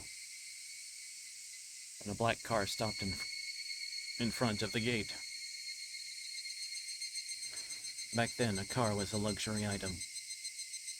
I don't think I even had one classmate whose family owned a car, so it only makes sense that the men coming out of the car looked respectable. Grandfather and I ran out to welcome them. Welcome, I'm Takano. Thank you for coming today. May I take your jackets? I greeted them and filled the role we decided ahead of time. While my being relaxed by my grandfather's silliness ended at that point. Both my grandfather and I were stiff with anxiety as we greeted them now that the moment was here. Nice to meet you too. Nice to meet you, Doctor. And hello, young lady. Are you his granddaughter? Yes. Mio. Please say hello. Very nice to meet you. I'm Mio Takano. What a good girl. I'm here in place of Koizumi-sensei. Something came up and he can't make it today. He's very sorry. I see. I'm sorry to hear that. The person who set up everything isn't here. My grandfather even had his treasured wine ready, just as they promised 2 weeks ago. Everyone, let me introduce you.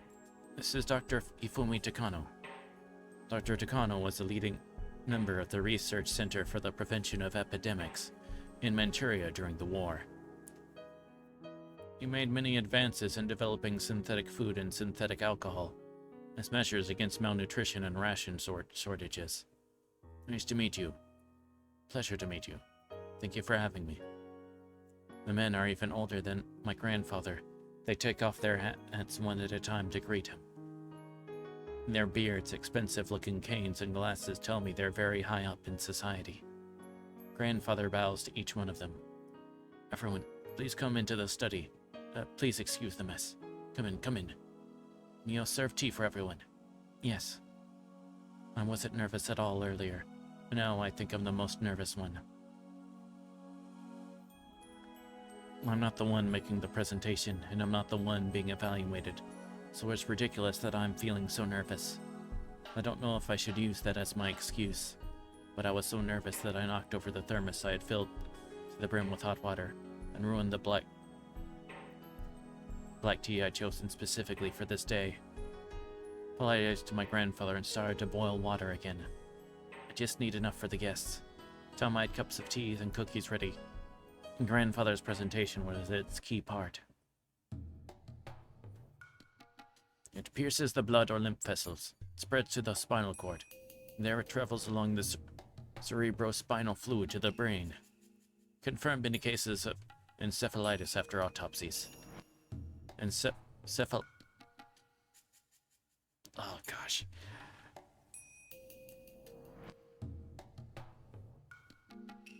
Okay, I could do this. And eosinophilic meningoencephalitis.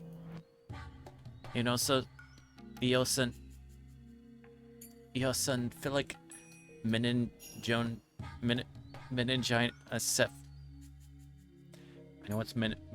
I know it's a combination of meningitis and encephalitis. Meningoencephalitis is known to be caused by roundworm, and we predict its behavior to be extremely similar. Grandfather said, walking between samples in formalin jars and pointing to several as he gave his explanation. There are over 100 of formalin jars in here with parts of brains in them. They're all very dusty, so I spent a few days cleaning them. Rather proud to see the sparkling jars all lined up like this. Oh, welcome in, Foxglove.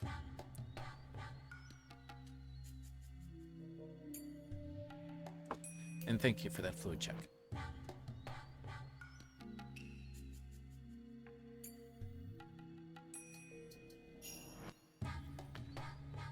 Yeah, we're still doing like flashbacks with Takano. So it's during her grandfather, well, not really her grandfather, her adopted grandfather, effectively, Dr. Takano, giving a presentation with a number of wealthy old geezers about his work in the Hinamizawa syndrome.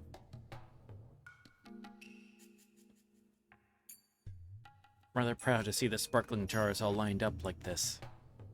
However, roundworms into so extremely wide range of symptoms. A headache, narcosis, derangement. None of those are characteristic symptoms of roundworms. On the other hand, symptoms of Hinamizawa syndrome are very specific to that disease. I was saying one of them is to claw out one's own throat, yes? Exactly. Some soldiers witnessed it just before their fellows died. Such self-mutilation was never seen before in any case, any disease. It only occurs in Hinamizawa syndrome. Also, since that symptom was only seen with terminal stage patients, I believe that's a means of exodus, something we've seen before in several parasites. Parasites mature inside of an organism, reproduce, then leave the host and look for the next one. So what do you think about the fact that the cases were only only seen in the soldiers from Hinamizawa. Even though other soldiers touched their blood, which must have been full of parasitic eggs or larvae. Do you think there was a possibility of them getting infected? I suspected things like an incubation period, since it was limited to people from the Hinamizawa region. I believe something such as the unique local climate must play a role. I'll talk about that in the next part. But the ancient indigenous beliefs of Hinamizawa have... That can't be possible, Dr. Takano. I've never heard of parasites behaving socially. Yes, well, that is one of the revolutionary discoveries in the Hinamizawa syndrome. The elderly gentlemen mumbled to each other while pointing at the data. With that, I finally realized things aren't going too well. Dr. Takano, I've been reviewing your data while listening to your gracious presentation. First of all, it is simply impossible for parasites to control human minds. Human thoughts are controlled by the brain, which is a work of art created by God. Furthermore, ideology is an extremely advanced aspect of human thought. It's an advanced capability bestowed only to humans on this planet. Yet, you would say parasites intervene in that. Please, that's absurd. I agree. Ideology can also be considered a manner of thought that prioritizes the whole over the individual. In other words, that's the most important prerequisite condition for a society. There's no way parasites would be gifted with that, when their only demand is to pass on their genes. In the field of biology, there has never once been a discovery of sociality, or eusociality within parasites. But there are cases of parasites interfering with the host behavior. You're misunderstanding one thing, Dr. Takano. The principle that drives parasites capable of controlling their host is always reproduction and propagation. It's only that primitive concept. Even in the example used before, of a rat infected with Toxoplasma gondii losing its aversion to cats. The altered behavior is simply a means to let their host be eaten by a better host in order to change hosts. It's just like a grasshopper infected with a horsehair worm drowning itself. Once a horsehair worm matures, it becomes aquatic. That happens, it guides a grasshopper to the water and drowns it, then enters the environment it's adapted for. Exactly. Suicidal act of clawing out one's throat corresponds to that in the case of the Hinamizawa syndrome. For example, guinea worms escape the body by having the host scratch the affected area. Indeed, the purpose of all these parasites is reproduction. For them to infest the brain, God's masterpiece, no. Infecting the brain itself isn't that strange. Say they infest it, and influence human ideology is frankly delusional. In fact, that's a dangerous idea. I don't think it's that strange that Hinamizawa, an isolated culture, developed its own unique faith. There are actually many examples of that all over Japan. Are you saying all of them are due to parasites? Or that they were all due to cultural reasons? Except the one in Hinamizawa, which was caused by parasites. To establish the distinction, well, as I said, my autopsies on the Hinamizawan soldiers who died in the war, and there was sufficient evidence to believe. Excuse me, Dr. Takano. I don't think you've gathered enough case studies to call it clinical data. Furthermore, as you said, it was during the war. No, I mean, as I explained in the next part. Hinamizawa syndrome develops when one experiences suspicion, nervousness, and stress, and becomes emotionally unbalanced. I think it's a unique approach to suspect some manner of commonality if there were several cases of unique, bizarre self-mutilation, such as clawing one's throat out. If that's all the more reason it's unreliable. Maybe it was just a coincidence that such rare cases happened under abnormal circumstances like the war. I believe you witnessed the convergence of coincidences. Trapped in a gestaltist view, deluded yourself into finding a pattern. To prove otherwise, you would need an enormous amount of clinical data on Hinamizawa syndrome patients. But ethically, that's impossible to prove. The natives' act of recognizing it as a curse suggests it's more within the realm of culture-bound syndromes. You think that it is a delusional parasitic disease? I hate to say this, but I think you admire the beliefs of the Hinamizawans a little too much, and as a result you yourself have been taken in by their culture-bound reactive syndrome. Actually, that happens quite often with people who research more unusual fields of study.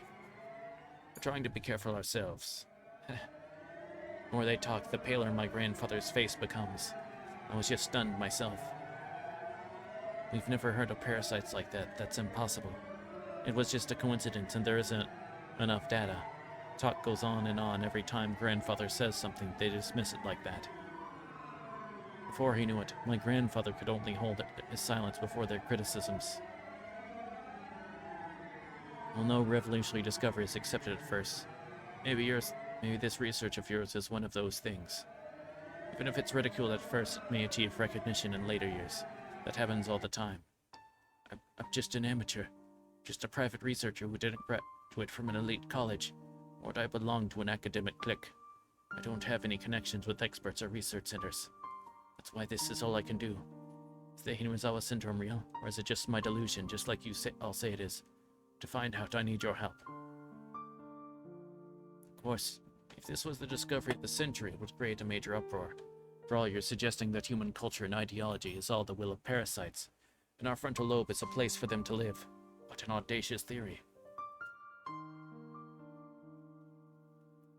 If a link between the existence of this Hinomizawa syndrome, disease carrier's belief in Oishiro could be established, then it would be possible to explain all religions and all cultural divisions on Earth. What a magnificent and unique idea, Dr. Kano. Instead of showing people like us your essays in secret, you should publish a book about it for the general public. Grandfather looks at the ground, his fist trembling a little. Their words were far too cruel. I don't know anything about academics. I'm just a little girl. I don't know exactly what they're talking about, but Grandfather worked so hard by himself until today. But to prove his research and delve further into it, he needs sponsors. If those sponsors are casting away, calling his research a delusion, it's outrageous. Like asking which came first, the chicken or the egg. Besides, if his research was at the level those cheeky men want to see, he wouldn't need their help. But they're saying that they can't help him unless they see some results that are beyond the level of private research. In any field, doesn't research always start out with just a little idea? If you can prove its existence beforehand, then what's the point of researching it to begin with? If a wild idea can't be the subject of research, how did we gain any knowledge at all? But never mind that. When Mr. Koizumi came 2 weeks ago, didn't he say that they were really interested in his research? What's going on? This is the complete opposite of what he said.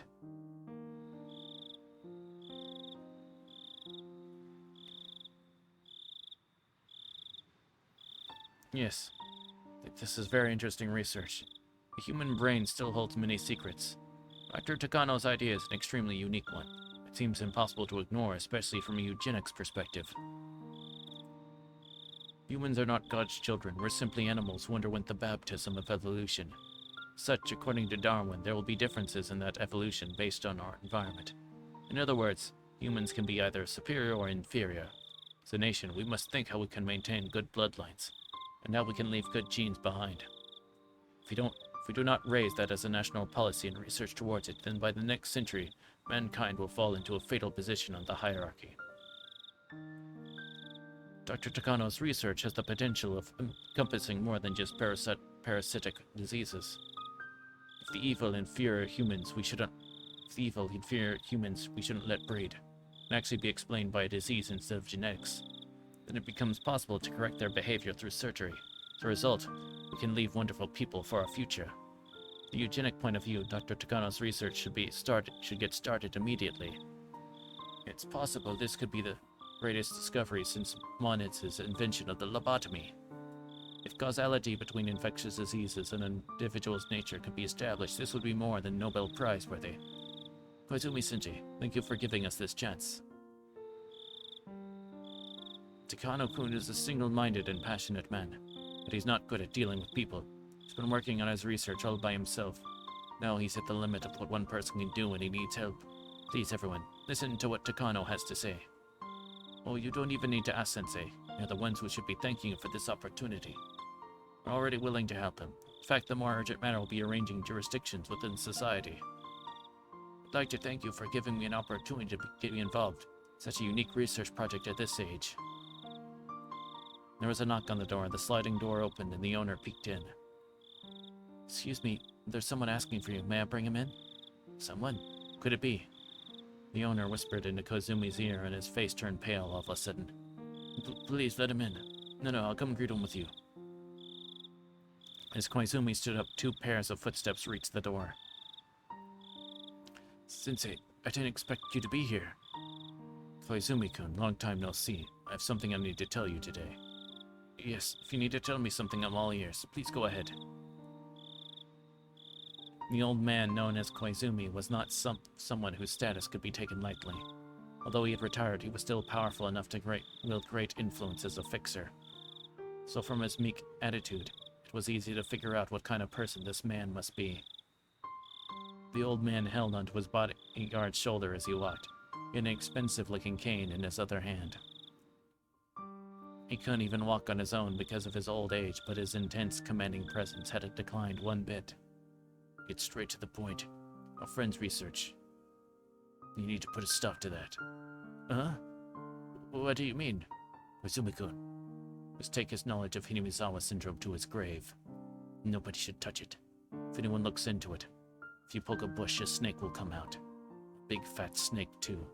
It would pain me to just watch you get swallowed by it. That's why I'm here to give you some advice. Can your friends wait for a little? How about it? Do you want to have some drinks with me in a different room? Yes, I'll come with you straight away. Sumi realized he was being pressured. He didn't know which direction it was coming from, but clearly some authorities weren't comfortable with the research on Hinamizawa syndrome, or trying to stop him from supporting it. Koizumi, do you remember the Marco Polo Bridge incident?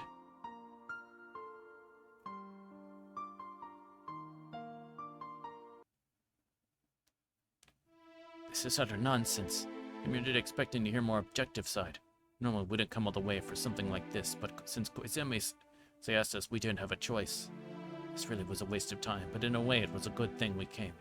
We were able to give you some advice. You should take up bonsai instead of wasting the rest of your life on this. Bonsais are great.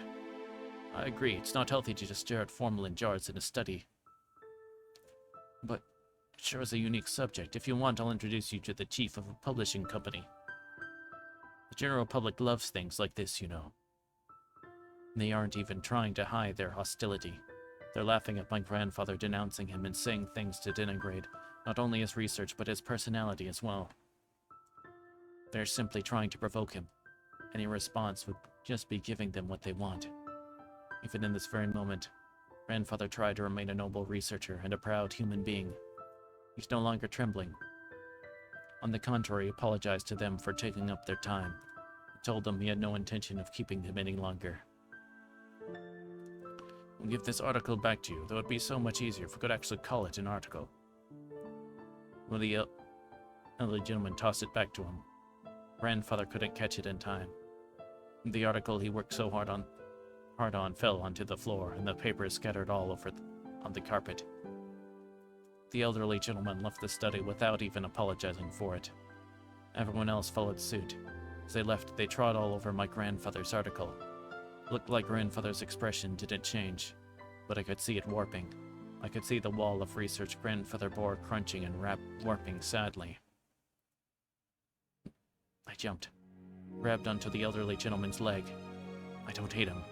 For asking if I hated him or not, the answer would be yes, but that's not the point here. What I really can't stand is his foot stepping all over my grandfather's article. Don't step on it! Don't step on it! Grandpa worked so hard on it, don't step on it! I just wanted to move the foot that's standing on his papers, but the foot doesn't move no matter how hard I push or pull, as if it's rooted onto the floor. I felt someone grabbing me from behind. It was my grandfather. Please excuse my granddaughter. Don't worry about this. We'll clean it up.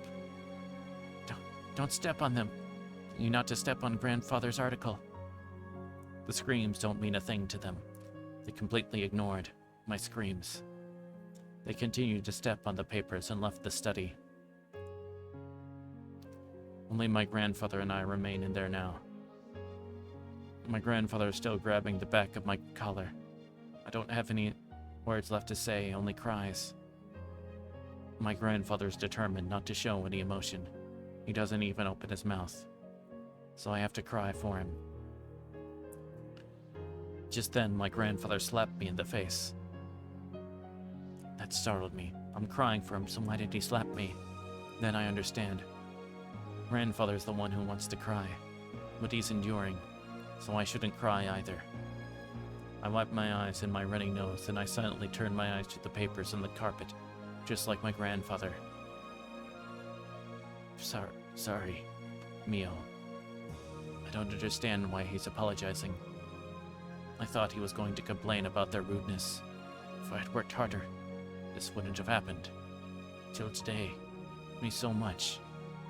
And it was all for nothing. Sorry about that. How courageous he is. Even after that disaster, he's still concerned about me. I shook my head and put my hands on the floor. I tried to gather up the papers, but then they began to fall. My tears are overflowing again, blurring the ink on the papers. These are all handwritten by grandfather. He was so happy that finally there was someone who understood his research. He was so happy. He spent all night writing these, but they stepped on them. They might as well have stepped on my grandfather's very soul. I didn't work hard enough. If I had done more, this wouldn't have happened. Sorry. I'm so sorry. Work even harder. I won't give up because of something like this. I don't know if he's saying that to me or to himself. Don't worry. God is watching. To believe that I'll gain recognition. That day will come. That's why I have to keep working harder. Grandfather says that all the time. But I know the truth. God only plays with people's fates. He doesn't save anyone out of goodwill. That's why he let this happen to my grandfather, even though he's worked so hard and so humbly until today. That's why he let such a horrible thing happen to me when I was still an innocent little girl. Grandfather keeps repeating himself. But I know the truth. God exists. The existence grandfather believes in is real. But there's no mercy to be found in God. He delivers unreasonable fates and makes us call it a challenge. I can't tell my grandfather that, of course. Ask God once more like I did on the day of the thunderstorm. Why? Why can't you give my grandfather's efforts and hard work the recognition it deserves? Grandfather told me that I'll gather up the papers, so I should put away the teacups. I nodded silently and put the teacups that hadn't even been touched onto the serving cart. As I pushed it out of the study, Grandfather told me to close the door after I leave. I always close the door when I leave. He doesn't need to remind me, but that's what he wants, so without saying anything, I closed the door. Then as I walked from the study, I heard my grandfather sobbing. Tears filled my eyes once more. Sadness and disappointment. I almost feel angry with myself for not being able to do anything for him. Then I felt a cold breeze on my wet cheeks. The breeze was blowing in from a cracked open window. The curtain was flapping gently in the breeze. I heard the cry of the Higurashi. As I listened to them, I calmed down gradually. If I can ease grandfather's pain by crying, I'll cry in his place. But that won't help. On the contrary, he started to cry because I did. I'm being useless here. I remember that day. I remember the reason why I'm alive now. If he hadn't come and saved me, I would have spent the last 3 days of my life lying in the corner of the bathroom as a human-shaped piece of meat. Grandfather saved me. He gave me back my rights. The right to walk, the right to stand up, the right to wear clothes, the right to eat, the right to speak, and the right to think. In other words, the right to live as a human being. Grandfather took action right after he got the phone call from me. He found my house, and he found out which orphanage I was sent to. After struggling through the sloppily filed records of the public office, then he saved me. Of course, he was working on his research then. He spent his precious research time on saving me, a perfect stranger. I vowed that if his heart failed, I'd rip my heart out and give it to him. But of course, his heart is fine. So he doesn't need a heart, he needs something else that's equally important. That's something I can give. That's something that only I can give him in this whole world. I clenched my fists and held them so tightly that my nails left marks. I know what I'm supposed to do with this new life as Mio Takano. I finally know the reason why the new me was born. I know the purpose of Mio Takano. To fulfill a wish and weave a desired future. The strength of a string is how strong your will is. A noble and strong wish will come true.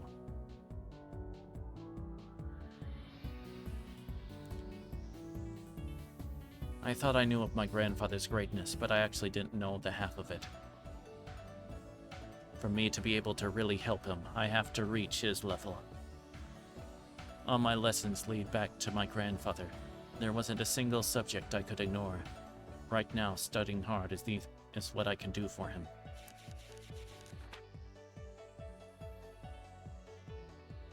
I've been a teacher for a long time, but I've never seen such a hardworking student.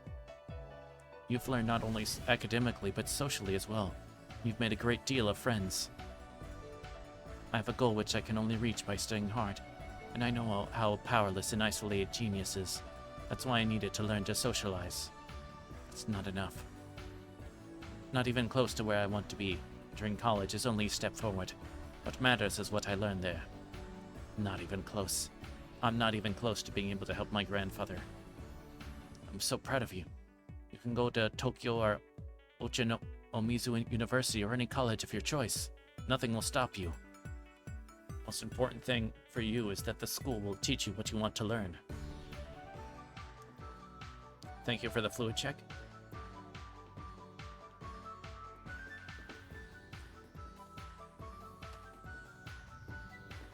A big decision that inhabits a tiny soul. If my life is heavier than the earth, then my decision is heavier than the earth.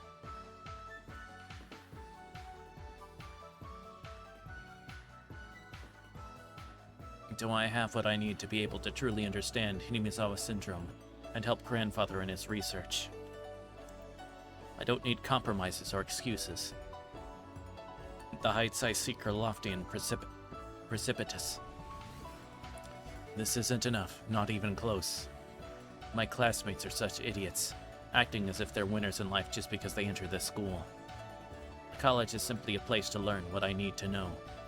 If this self-proclaimed best school isn't worth my time, I'm not interested. Didn't expect a talented woman like you to end up at this parasite research center. Sure, everyone wanted you, huh?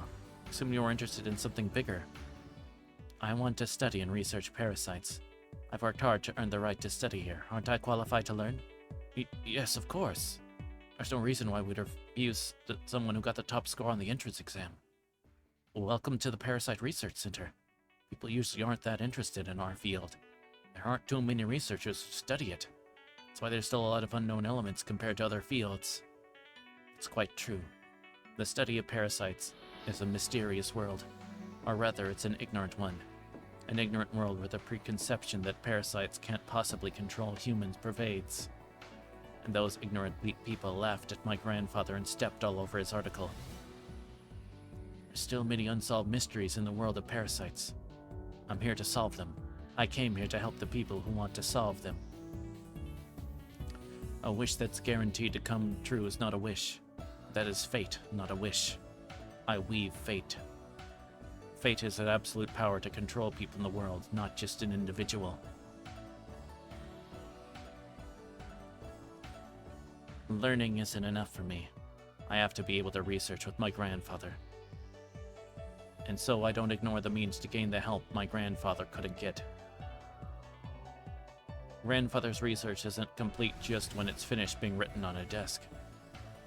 I need the help of plenty of people to present it to the world, so his great work will be praised by many.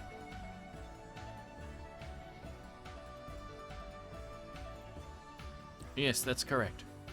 This is an association only the top graduates of the Imperial University are allowed to join. Therefore, as only 7 people per year are allowed to join. It's a small group compared to a normal organization of alumni. However, its solidarity is unrivaled. Thank you for inviting me to such a gathering. I'm honored. I'd like to take the lowest seat. No. Can't let someone with such accomplishments and experience sit in the lowest seat. I'm sure everyone will welcome you. The cabinet minister and several important government officials, company presidents, and company advisors will be here. They'll all need you, and they'll provide the help you need. Koizumi-sensei belongs to this association, right? He was my grandfather's best friend. What a coincidence. I see.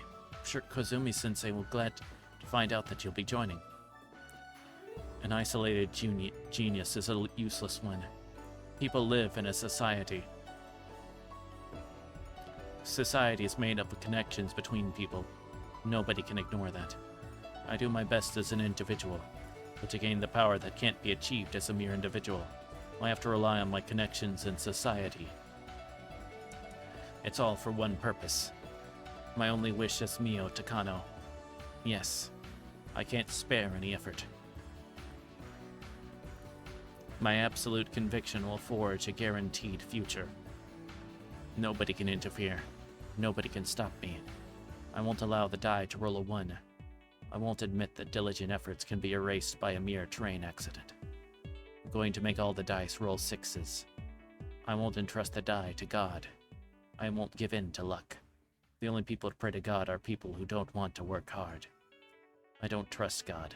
I'm going to create results myself. My strong will is going to create an absolute future that God can't possibly prevent.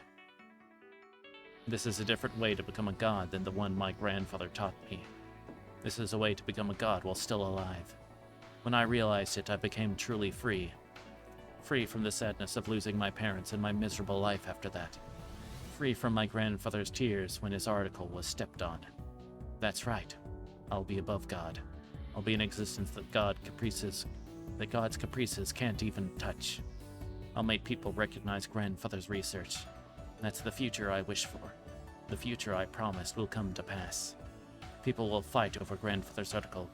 People will respectfully read the same article that was once ridiculed and stepped on. Even if grandfather dies before that day comes, I won't cry over something like that, because he already taught me. Even after being buried, one can be resurrected. I'm going to complete his great work, and the whole world will praise him. Grandfather will resurrect and become a god. He will be eternal.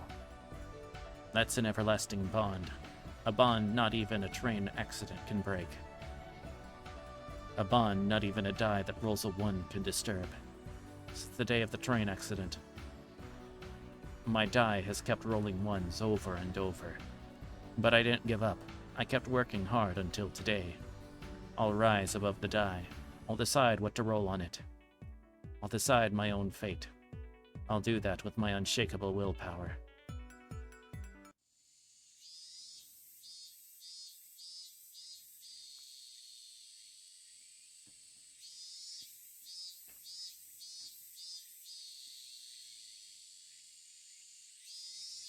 When is the clinic open? Is there going to be air conditioning?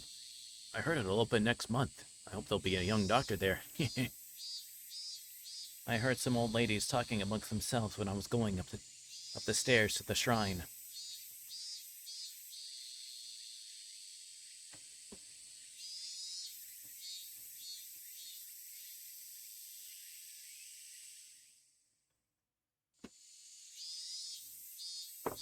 The Irie Clinic is already completed, and it's waiting and ready for opening day.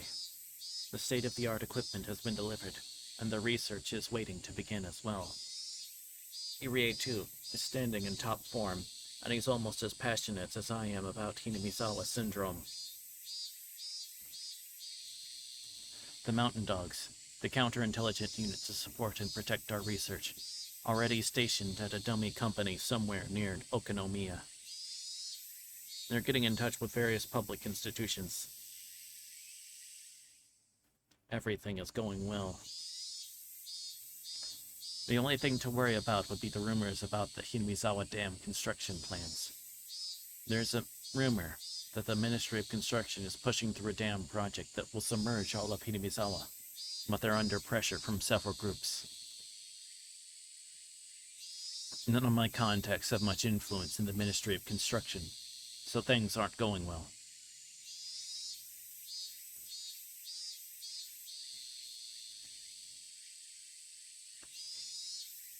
Even if applying pressure doesn't work, there are other measures, so either way it'll come to a deadlock. I'm not being optimistic. I just know that's how it'll end. I conduct research here in Himizawa. I'm going to accomplish that with my absolute will. That's why even if God rolls a 1 on the die and say that he's going to submerge Himizawa, I'll not be afraid. I won't entrust my die to God. I'm the one who's going to pick up the die, and I'm going to roll a 6. I didn't come to the shrine to declare war on the god of this place. I came because I know that you can get a great view from up here. I walked by the shrine and headed to the spot I found last time I visited. It's this perfect spot for overlooking the entire village. The strong wind reminds me that I'm only at the starting line. That there will be a headwind before I reach my goal. I looked over the village without faltering in the wind. Grandfather approached the syndrome from a medical point of view, but he also approached it from a folkloric one as well.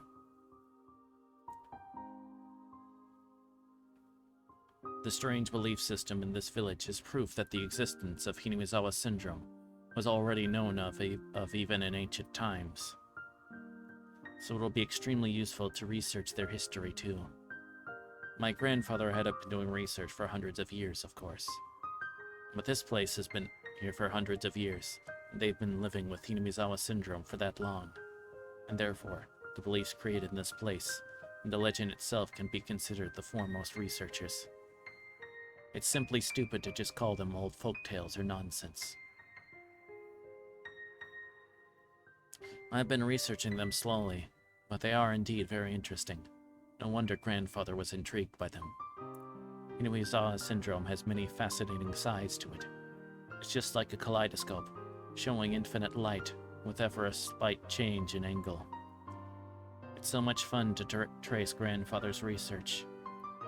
Finding the same results as my grandfather reminds me that I'm indeed following in his footsteps, which makes me very happy. This shrine is dedicated to Oyashiro-sama, the guardian deity of the village. But this god the villagers worship is simply a delusion that was created by the parasites. When I solve their secrets and announce it to the world, the god of this place will be no more. That's the moment I will take revenge on the one who put me through misery and tested my fate. That's it, isn't it? This isn't just about making my grandfather's dreams come true. It's also about getting revenge for my miserable life. I went back to the front of the shrine. There's an offertory box there, and I'm tempted to throw in some coins. But you normally offer coins to ask for mercy. I don't entrust my fate to God, so I don't need to give an offering. I'm going to unmask him, but until then, Oyashiro is a god. In that case, I'll show respect for now. Hehehe. As a declaration of war, I pulled out a 10-yen coin from my wallet. The 10-yen coin I found in the telephone booth changed my life. If it hadn't been there, my life would have ended then. I'm grateful at least for that 10-yen coin. I'm not grateful to the god of this shrine, though. But I haven't forgiven you yet. I never expected anything from you, and here I am because of my own hard work. Even if you keep playing tricks of fate, or keep rolling a 1 on the die, that won't bother me. With my strong will, I'm going to get what I want. My grandfather will be praised and become a god because of the research I'll do in this place. I'll defeat the god of this village and become an existence above even gods. Since when did I care about God, huh? Maybe because my grandfather often talked about him, huh? Hehe. Here is the 10-yen coin you gave me before. My debt's paid off now. You just keep clinging to your throne and tormenting people with your trials. While I fight my battles to knock you down from there. And so I chucked the 10 yen once borrowed from God into the offertory box.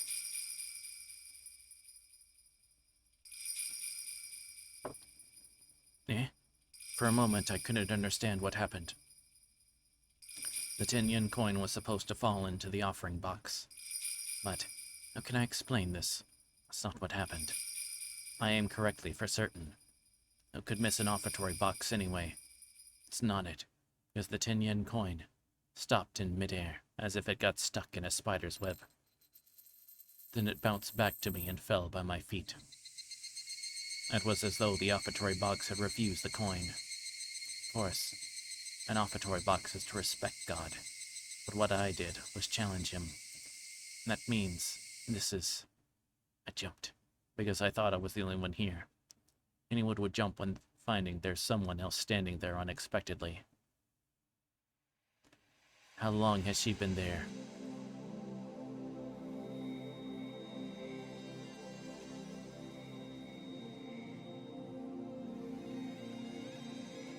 Takano sees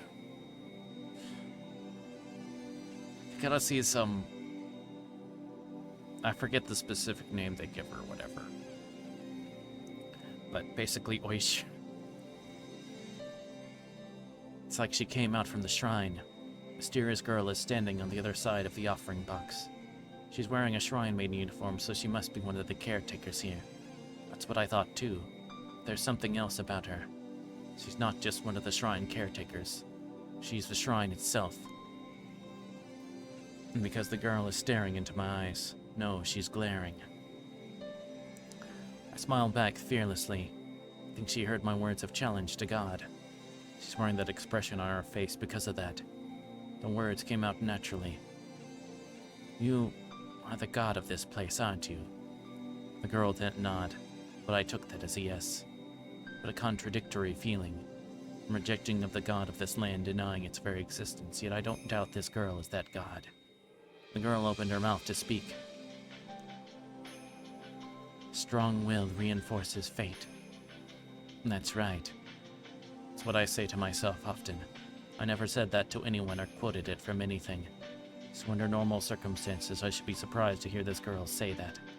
But this girl is a human, so I'm not surprised. I replied to her. God throws the die of fate and has fun with people depending on what he gets. People have willpower. Stronger the willpower, the less chance of being bound by the result of the die. You see, people can gain a power that's strong enough to fight fate by working to their limits. Yes, I understand that very well. An unshakable conviction defeats the die of fate. That's right. That is mankind's revenge against the gods who toy with them by dice roll.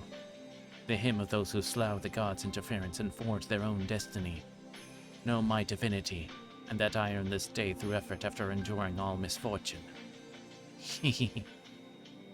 Spiteful laughter flowed out of my mouth, but the girl's face displayed a strong will of her own. Her expression didn't change even a bit. I understand very well. Right how many times we repeat. Our fate doesn't change. That was all because of your strong willpower. That's right. A strong will reinforces fate. That fate so empowered isn't bothered by the result of a die. That means it's an absolute future. You, a human, found that truth before us gods. Been living for hundreds of years. I admit it. Your existence is close to that of a god. I'm honored.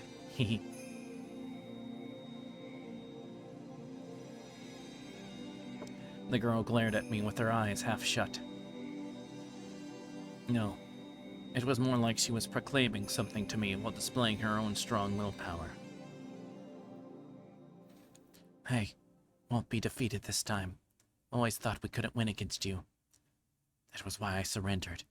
Been in hope and crawled around in the wheel of life. But then I learned, power belief could cause a miracle that forges your destiny. Are you saying you'll cause a miracle using your strong will that will defeat the destiny woven by mine? Okay, so this is happening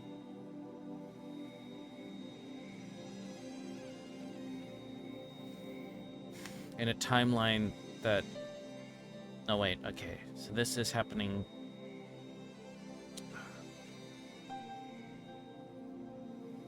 This Oyashiro... Once again, I'm forgetting her name. I'm blanking on her name. But she's experienced... She's one that has experienced, like, the events of the last volume. Chapter/volume. Where we find out that it's, in fact, Takano that's...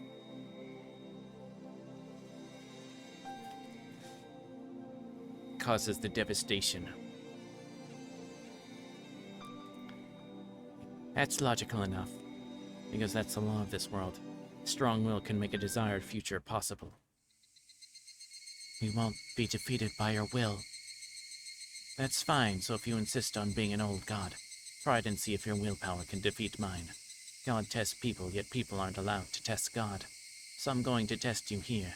See if your willpower can defeat mine. Come on, go ahead, try it. It's clearly a declaration of war from me to God. This is the beginning of my revenge towards God, who put me through so much misery. This girl, this god, is accepting my challenge directly. I'm not as powerful as you are. Can't do as many things as you can. Even if my willpower is as strong as yours, you're still more powerful than I am. And that's right. I've gained an overwhelming power. You have absolutely no idea what I had to go through to gain it. You can't even touch me. I know. I know how powerful you are. Compared to yours, powers my friends and I command is insignificant. But I can choose not to give up. I won't admit my loss. I won't give up until the day when your die rolls 1 and my die rolls 6. I'll prove the strength of my willpower by not surrendering to you for eternity. Stacking up stones on the riverbed, allow us to cross the river and appear before you as an equal. And that's when this long battle of fate will come to an end.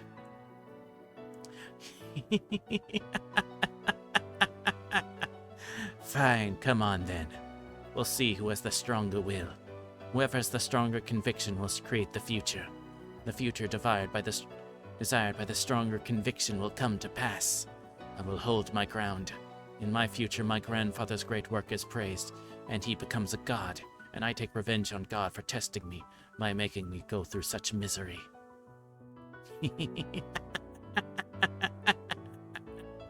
Stupid little god. I'll show you. I'll drag you down from your pedestal.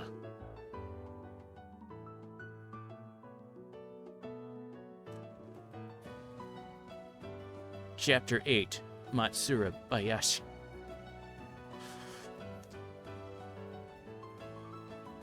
So 3 sub-chapters and we finally got through the prologue, I'm saying. Let's go!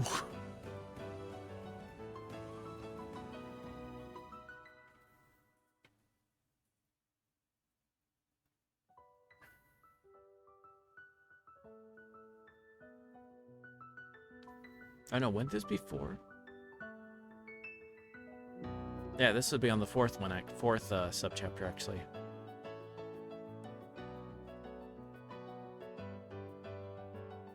The achievement even does say finish the prologue.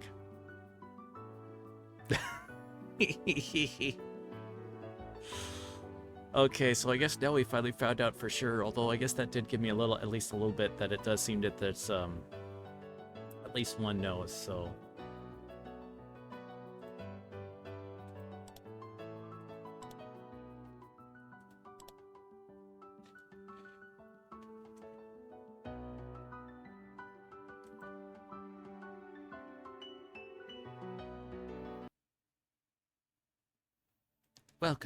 Welcome to the world of Higurashi, Chapter 8, Matsuribayashi. In this world, you'll be able to recreate the story from Hanyu's point of view. Okay, Hanyu. Okay. That was the Oichiro's, whatever, name. Whatever. Your objective is to create the June 1983 ideal to you. You will need to collect many different fragments to make that possible. However, Takano's conviction is very strong. To overturn it, you'll need a lot of effort and a lot of fragments. I'll warn you right now, it'll be a slow and painful process. Hanyu went through it for over 100 years, and she even had to stop and give in to fate. Defeating Takano's conviction will not be easy. The trial in this world will put you through as much pain as Hanyu had to endure. You may surrender just like Hanyu did, after being emotionally worn down by the constant repetition of the worlds woven by countless fragments. When you feel like surrendering, you can end this game at any time. But if you do, the worlds revolving around your friend's fate will be limited to Onikakushi through Minute Goroshi. By forgetting about this world and uninstalling this product, you will finally accept death. Just like Rika did. Your ideal June 1983 can be created by putting together 50 fragments that are scattered all over this world. To connect these fragments together, you will need the right ones. There are 50 of them, which may be dizzying. However, this world isn't that merciless. To ease your pain, there'll be a little help for you. When you choose the wrong pieces, your only ally here will give you a sign that it's not yet time to put those fragments together. As long as the sign remains, you won't be able to connect them. You might as well go look for different ones. After you put other fragments together, you might be able to connect the ones you couldn't put together earlier. When that happens, she'll let you know. Let's put those fragments together. Then you'll be able to join the other ones too. When you connect all 50, they'll become one big fragment. Then you'll find your ideal June 1983. And that's when the long-awaited Matsuribayashi will begin. Before you peek at each fragment, why don't you line up all 50 of them first? Most of them require other fragments, so there are only a few you can actually look at. Let's try to find those first. Find the connection for connecting fragments, just point the cursor at them. For anything else, let's find the ones you can look at without any conditions. This will be an extremely long and difficult trial. Let me explain you again. Hanyu challenged this for over 100 years and gave up on it. If you believe in miracles in the same way your friends do, even if you don't live in the world where they live, if you believe in them. Welcome. Welcome to the world of Higurashi, Chapter 8, Matsuribayashi. This will be tested to see if you believe in... This will be tested to see if you believe in the world that Rika and the others believed in. A miracle only happens when everyone combines their strength. The June 1983 created by Takano is nearly indomitable. She's gathered many people whose powers are beyond their average person to her side, her backers being at the center of national authority. Even if 100 die all rolled ones, there wouldn't even be a chance to defeat her. In other words, a miracle is the only way forward. A miracle happens only when everyone combines their strength, and you are one of them. Are you ready? I'm more than ready. The key to a long journey is not to pressure yourself too hard. Let's take it at a light pace. I'll work while drinking my usual wine. Okay, so is this Rika that's taking us down? Shall we begin? We have all the time in this world.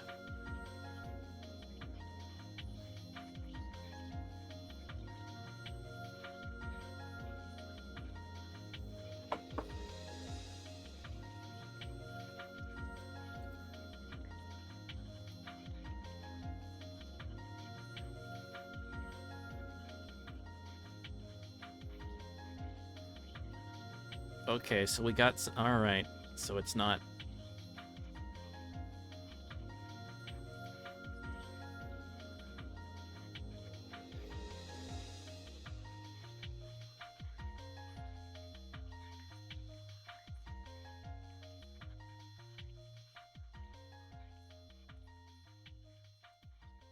Okay.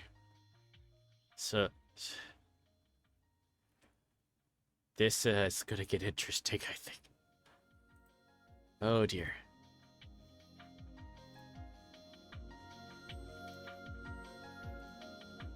I hope everyone's been enjoying things so far. Let's see. Where's, okay.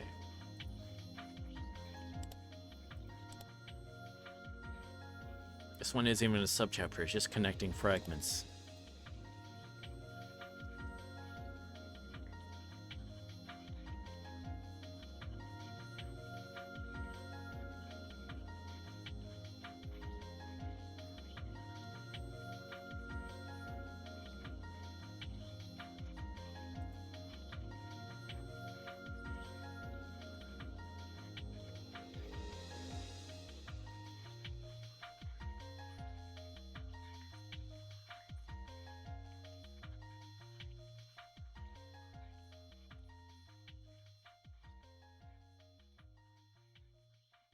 Okay.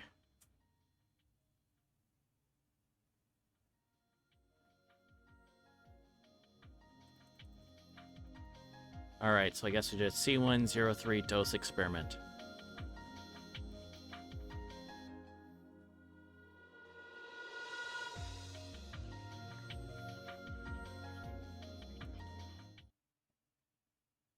This fragment can't be connected. Oh. Okay, maybe not.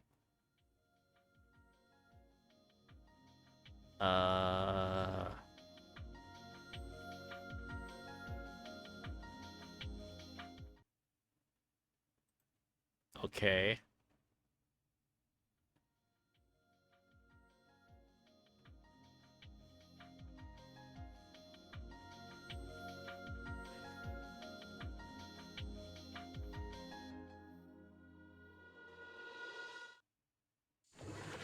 Okay, we found... Alright. Sorry for being late. I had an unusually large number of patients today. Thank you for coming, Lieutenant Colonel Irie. Tomatake stood up suddenly and saluted when he saw Irie coming into the room. All right. Stop calling me Lieutenant Colonel. I'm a doctor. I just can't get used to military ranks. Can you call me Director instead? Understood, Director Irie. Haha. Tomatake, of course, knew that Irie didn't like to be called Lieutenant Colonel, so it was something of a joke. They laughed casually together. On the other hand, Takano looked rather fed up with it. She couldn't stand hearing the same joke over and over, and was even thinking about talking to Tomatake about it. But she didn't want to hurt his feelings, so she simply never had the chance. Maybe it's because of hearing how Tomatake pronounces it, but she keeps hearing Risa, Lieutenant Colonel in Japanese, Nisa. When she heard it that way, she kept hearing Irie Risa every time Tomatake said it. When Takano told Irie about it, he had a good laugh. Today was just a simple meet and greet, and tomorrow was the actual meeting. Tomatake had already arrived, but there would be more inspectors from Tokyo at the meeting, waiting to hear about the progress that had been made. Anyway, I heard the whole village is all up in arms about the dam construction project. You can say that again. The village is in such a mess. I participated in the local municipal explanation meeting as an official, but the whole thing was alive with angry shouts and profanities. After the basic Kinamizawa Dam project was announced, the village was consumed with uproar. The government retracted their plans for concessions rather early on. They made their aggressive stance clear. They didn't want the locals to take advantage of them by showing their willingness to compromise. However, that backfired horribly. As they had historical ties to the land, the government's actions only made their bond stronger. Neither the government nor the locals wanted to back down. People from Hinamizawa are rather hot-tempered. Maybe because they're the descendants of demons. It's not funny. That wild meeting lasted all night. I feel your pain. Really, it's not funny, Tomatake-san. So what's going on with the dam construction? Are they really going to submerge this village? Tokyo's applying their pressure to the situation, too. Things might seem clamorous on the surface, but in truth, the supporters behind it are wavering rather hard. I hope their pressure produces effort soon. The whole village is buzzing with action from dusk to dawn, and I worry the villagers' minds are growing agitated. Sometimes I have to listen to my patients go on and on about their opinion on the dam construction plan. Why do you even listen to them? You're too nice. I have to. I'm a clinic director first, and research center director second. It's part of my job to listen to them. That's very nice of you. It's admirable.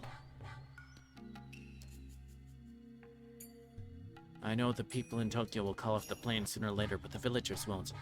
So they have to live in fear that they might be forced to leave the land where they've lived for generations.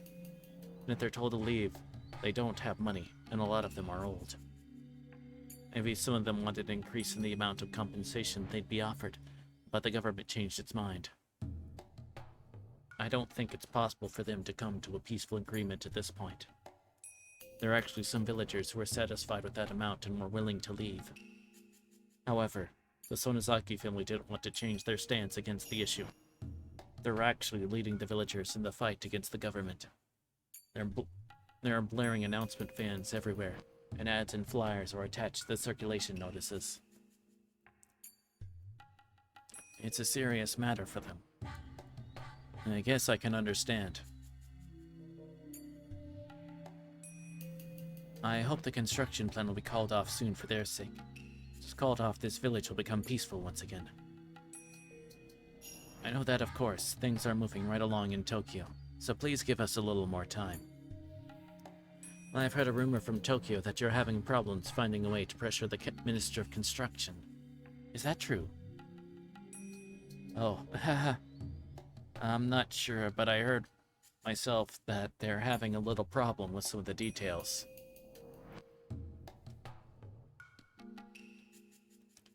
Takano had powerful people supporting her, but they didn't control all of Japan. There are some things they excelled in, but other things that they weren't too good at. Finding a way to put a pressure on the Minister of Construction fell into the latter. In all seriousness, though, we really won't be facing any requests to leave this area because of the dam, right? Of course not. I can guarantee that won't happen. It's just taking longer than we thought, that's all, so please continue your research. We're told that if things can be solved peacefully, we may have to use drastic measures. Drastic measures? What do you mean, Tomatake-san? You don't need to worry about that part. Director Irie, please let us take care of it.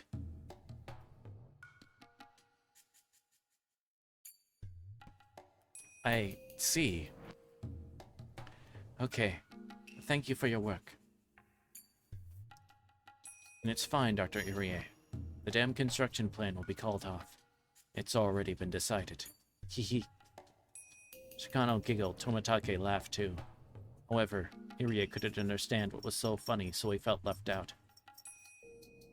Irie only understood the meaning of those drastic measures when he examined a young boy he had never seen in the village before.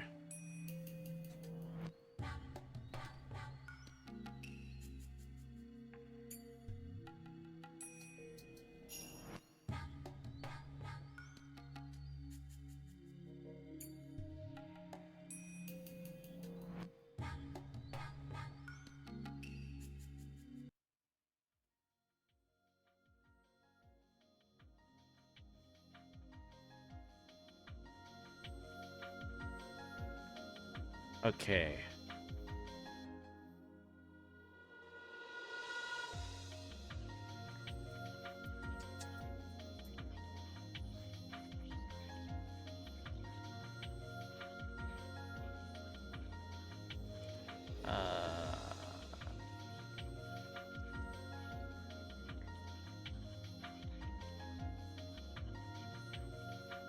Let's see.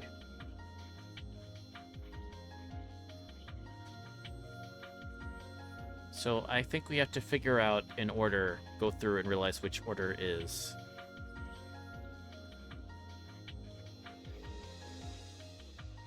To figure out some stuff.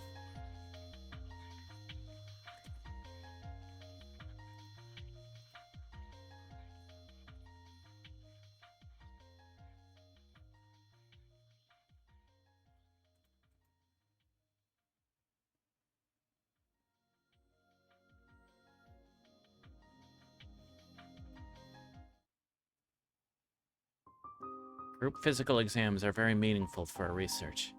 Although it's only for certain groups, we can examine many of the Hinuizawa residents at the same time. It's a perfect cover for our research center. Also, because of several arrangements, we have a monopoly on the villagers' corpses. We can perform autopsies on them too. There certainly wasn't an environment this rich in opportunity for those in the medical field. Our follow-up on the work of the late Dr. Takano is going smoothly. The amount of data he compiled is absolutely astounding. He truly was an incredible researcher. Excuse me, Director. Oh, Takano-san. Thanks for your work. We just received the rest of the test results from Tokyo. Here they are. Thank you. It's getting interesting, isn't it? I'm glad we can share this joy. Takano is my assistant who was sent from the Self-Defense Force. But she's far from the image I have of an SDF officer. Just like our research is being concealed, maybe her identity is concealed too. I'm sure her name is an alias as well.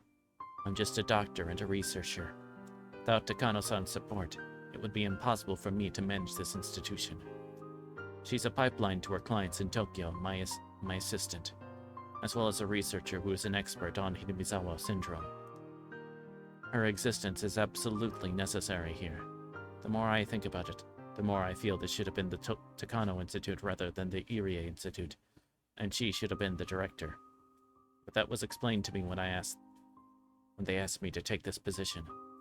My client wanted a civilian to manage this place.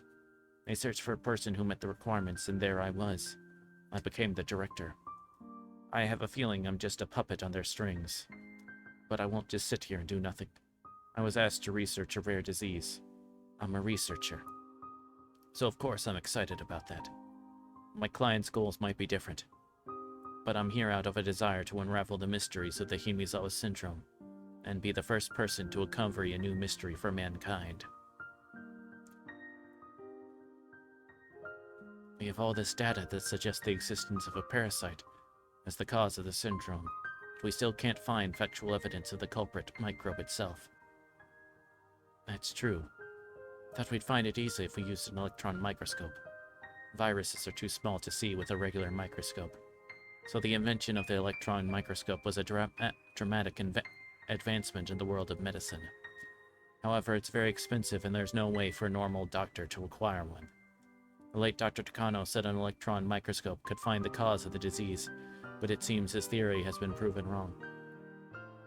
Even Takano-san was hoping an electron microscope would find it. She was disappointed when she didn't uncover anything after all the autopsies she performed. Our research seems to be having its first snag. It has actually stalled our work for several weeks now. So we need to think about where to go from here. Which means they're either smaller than microscopic. Maybe there's something wrong with the specimen itself. What do you mean? For example, as you know, wild mice have tons of fleas on them. But you can't find fleas on dead mice. That's because when the mouse dies, their habitat dies as well. So if the host dies, the parasite's world will end too. That's right. Just like you won't find a living human in a post-apocalyptic world.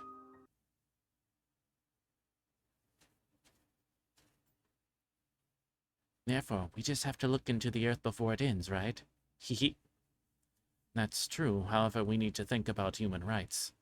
It's hard to look into a brain while the patient is still alive.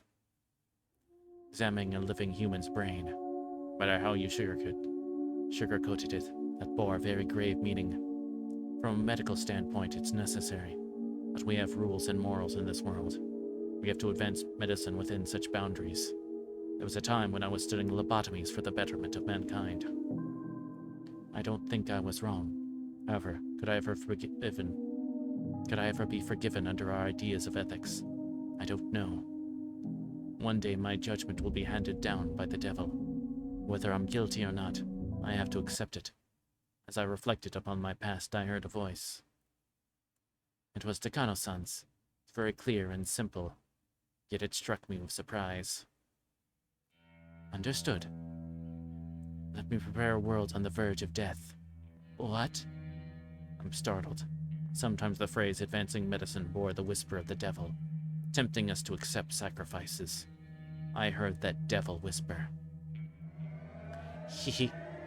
It's not that difficult. I just have to find a Himu's resident who is about to die, that's all. But even if they're about to die, who would be brave enough to provide their body for research while still alive? Don't worry about that. If they're dying anyway, we just need to put them to sleep a little sooner. On paper, of course. Hehe. The patient would be legally declared dead, even though they're still alive. and we'd perform an autopsy while they're still alive. That's impossible. Besides, if we perform neurological surgery, we have to do a circular incision on the cranial area. Their family will notice the marks for sure. And that's where we come in. I'll have the mountain dogs look for a patient in the local hospital that matches our needs immediately. All you have to do is to wait with a knife and fork in your hands. I'll bring your meal right away.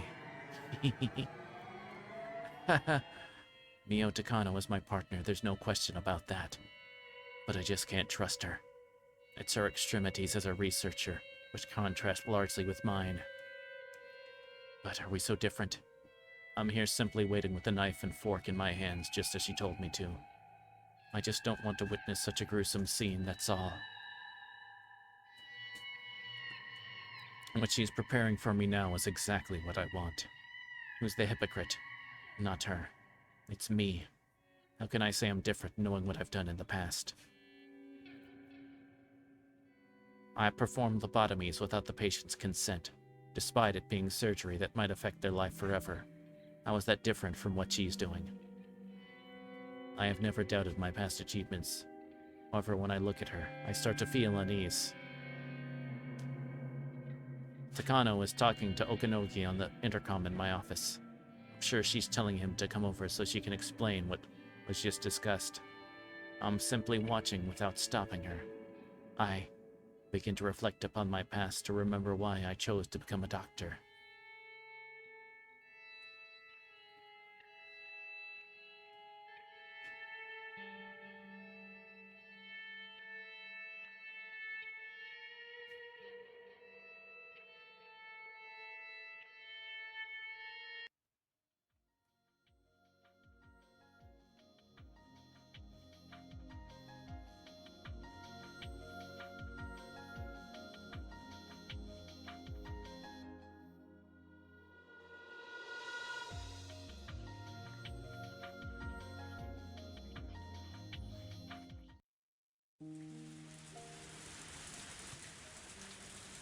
The forecast said there was a chance of rain in the evening, but I didn't think it would rain so hard. We decided to wait at an abandoned bus stop for the rain clouds to clear. I'm sorry, Takano-san. Oh, don't be, Jiro-san.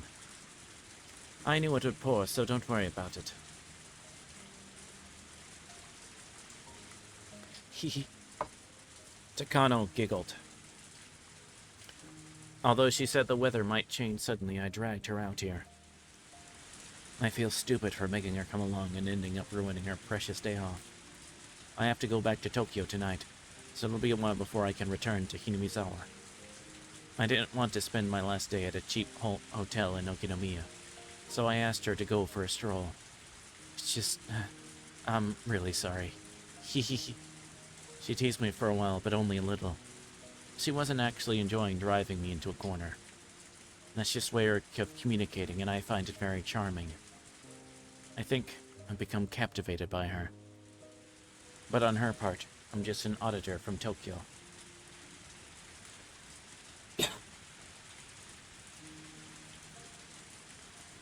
And that's why she's being nice to me. And it's definitely not because she likes me personally.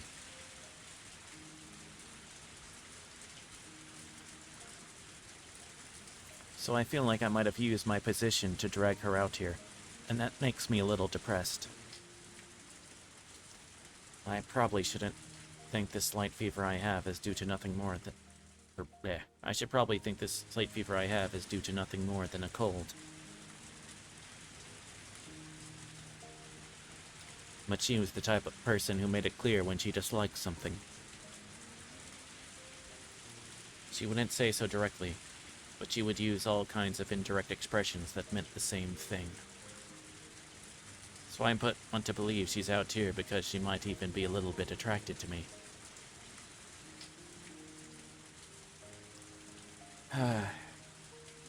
Shook my head as I frowned upon my selfish thoughts. She chuckled as she knew what I was thinking. I felt myself starting to go red after that. You're a mysterious person, Jiro-san. I bet women don't leave you alone. Leave you alone, huh?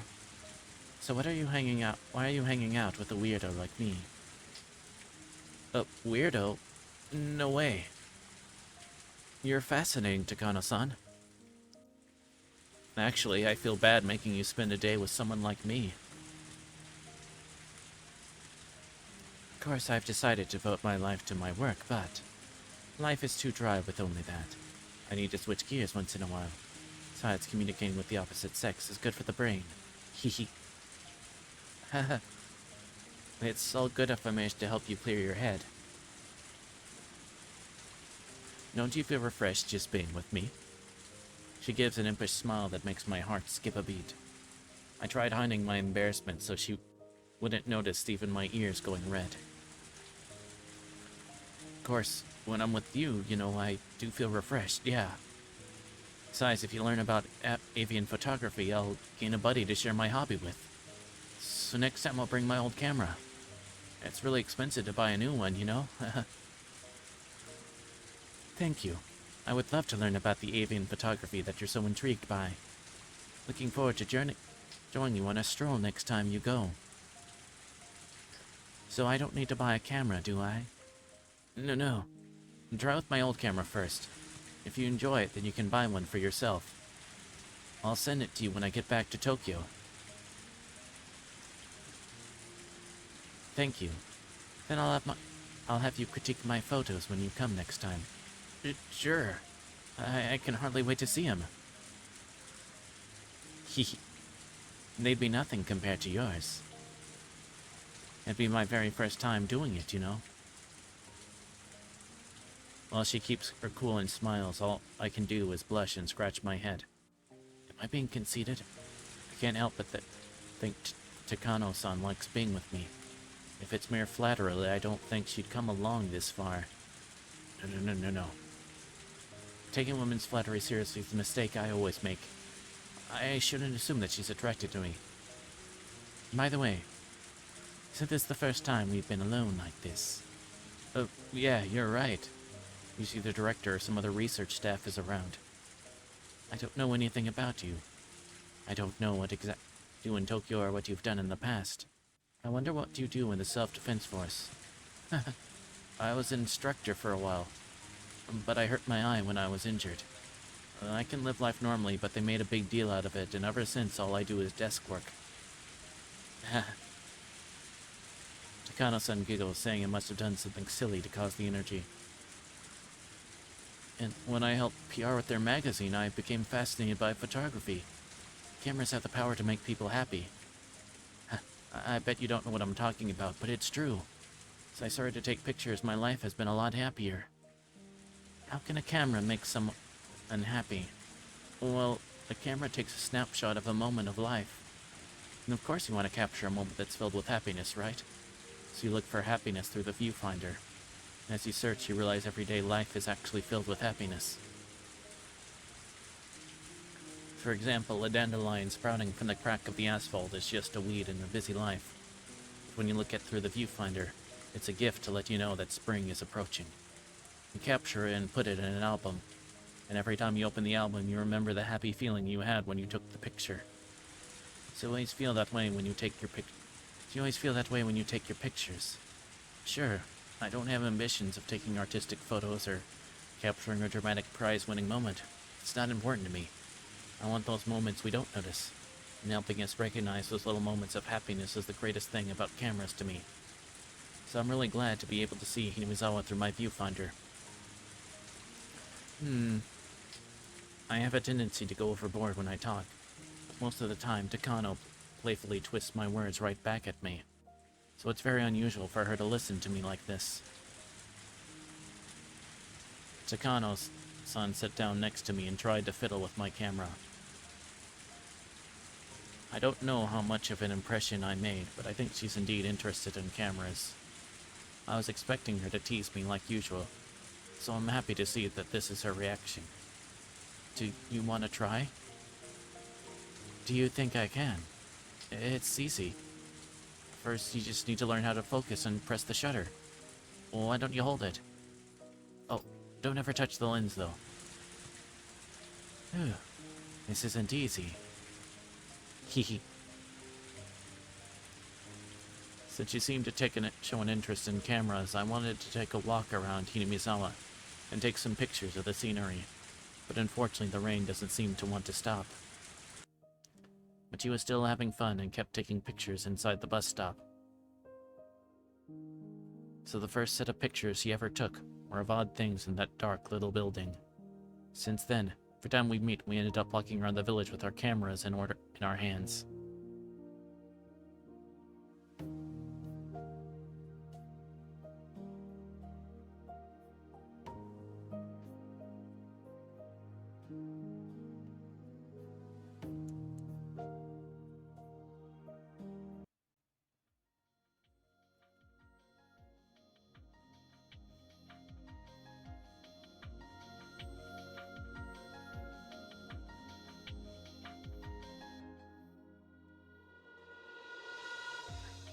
See.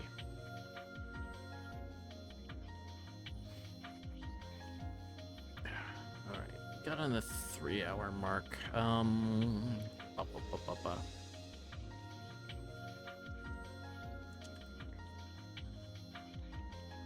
I think we'll call it for right now. But we will, in fact, continue. Of course. Because, yeah, it just takes us right back to, yeah.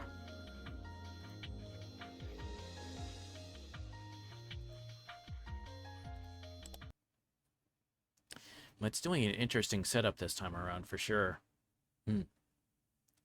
So, yeah, next time, which will be on Sunday evening, we'll be picking back up with this.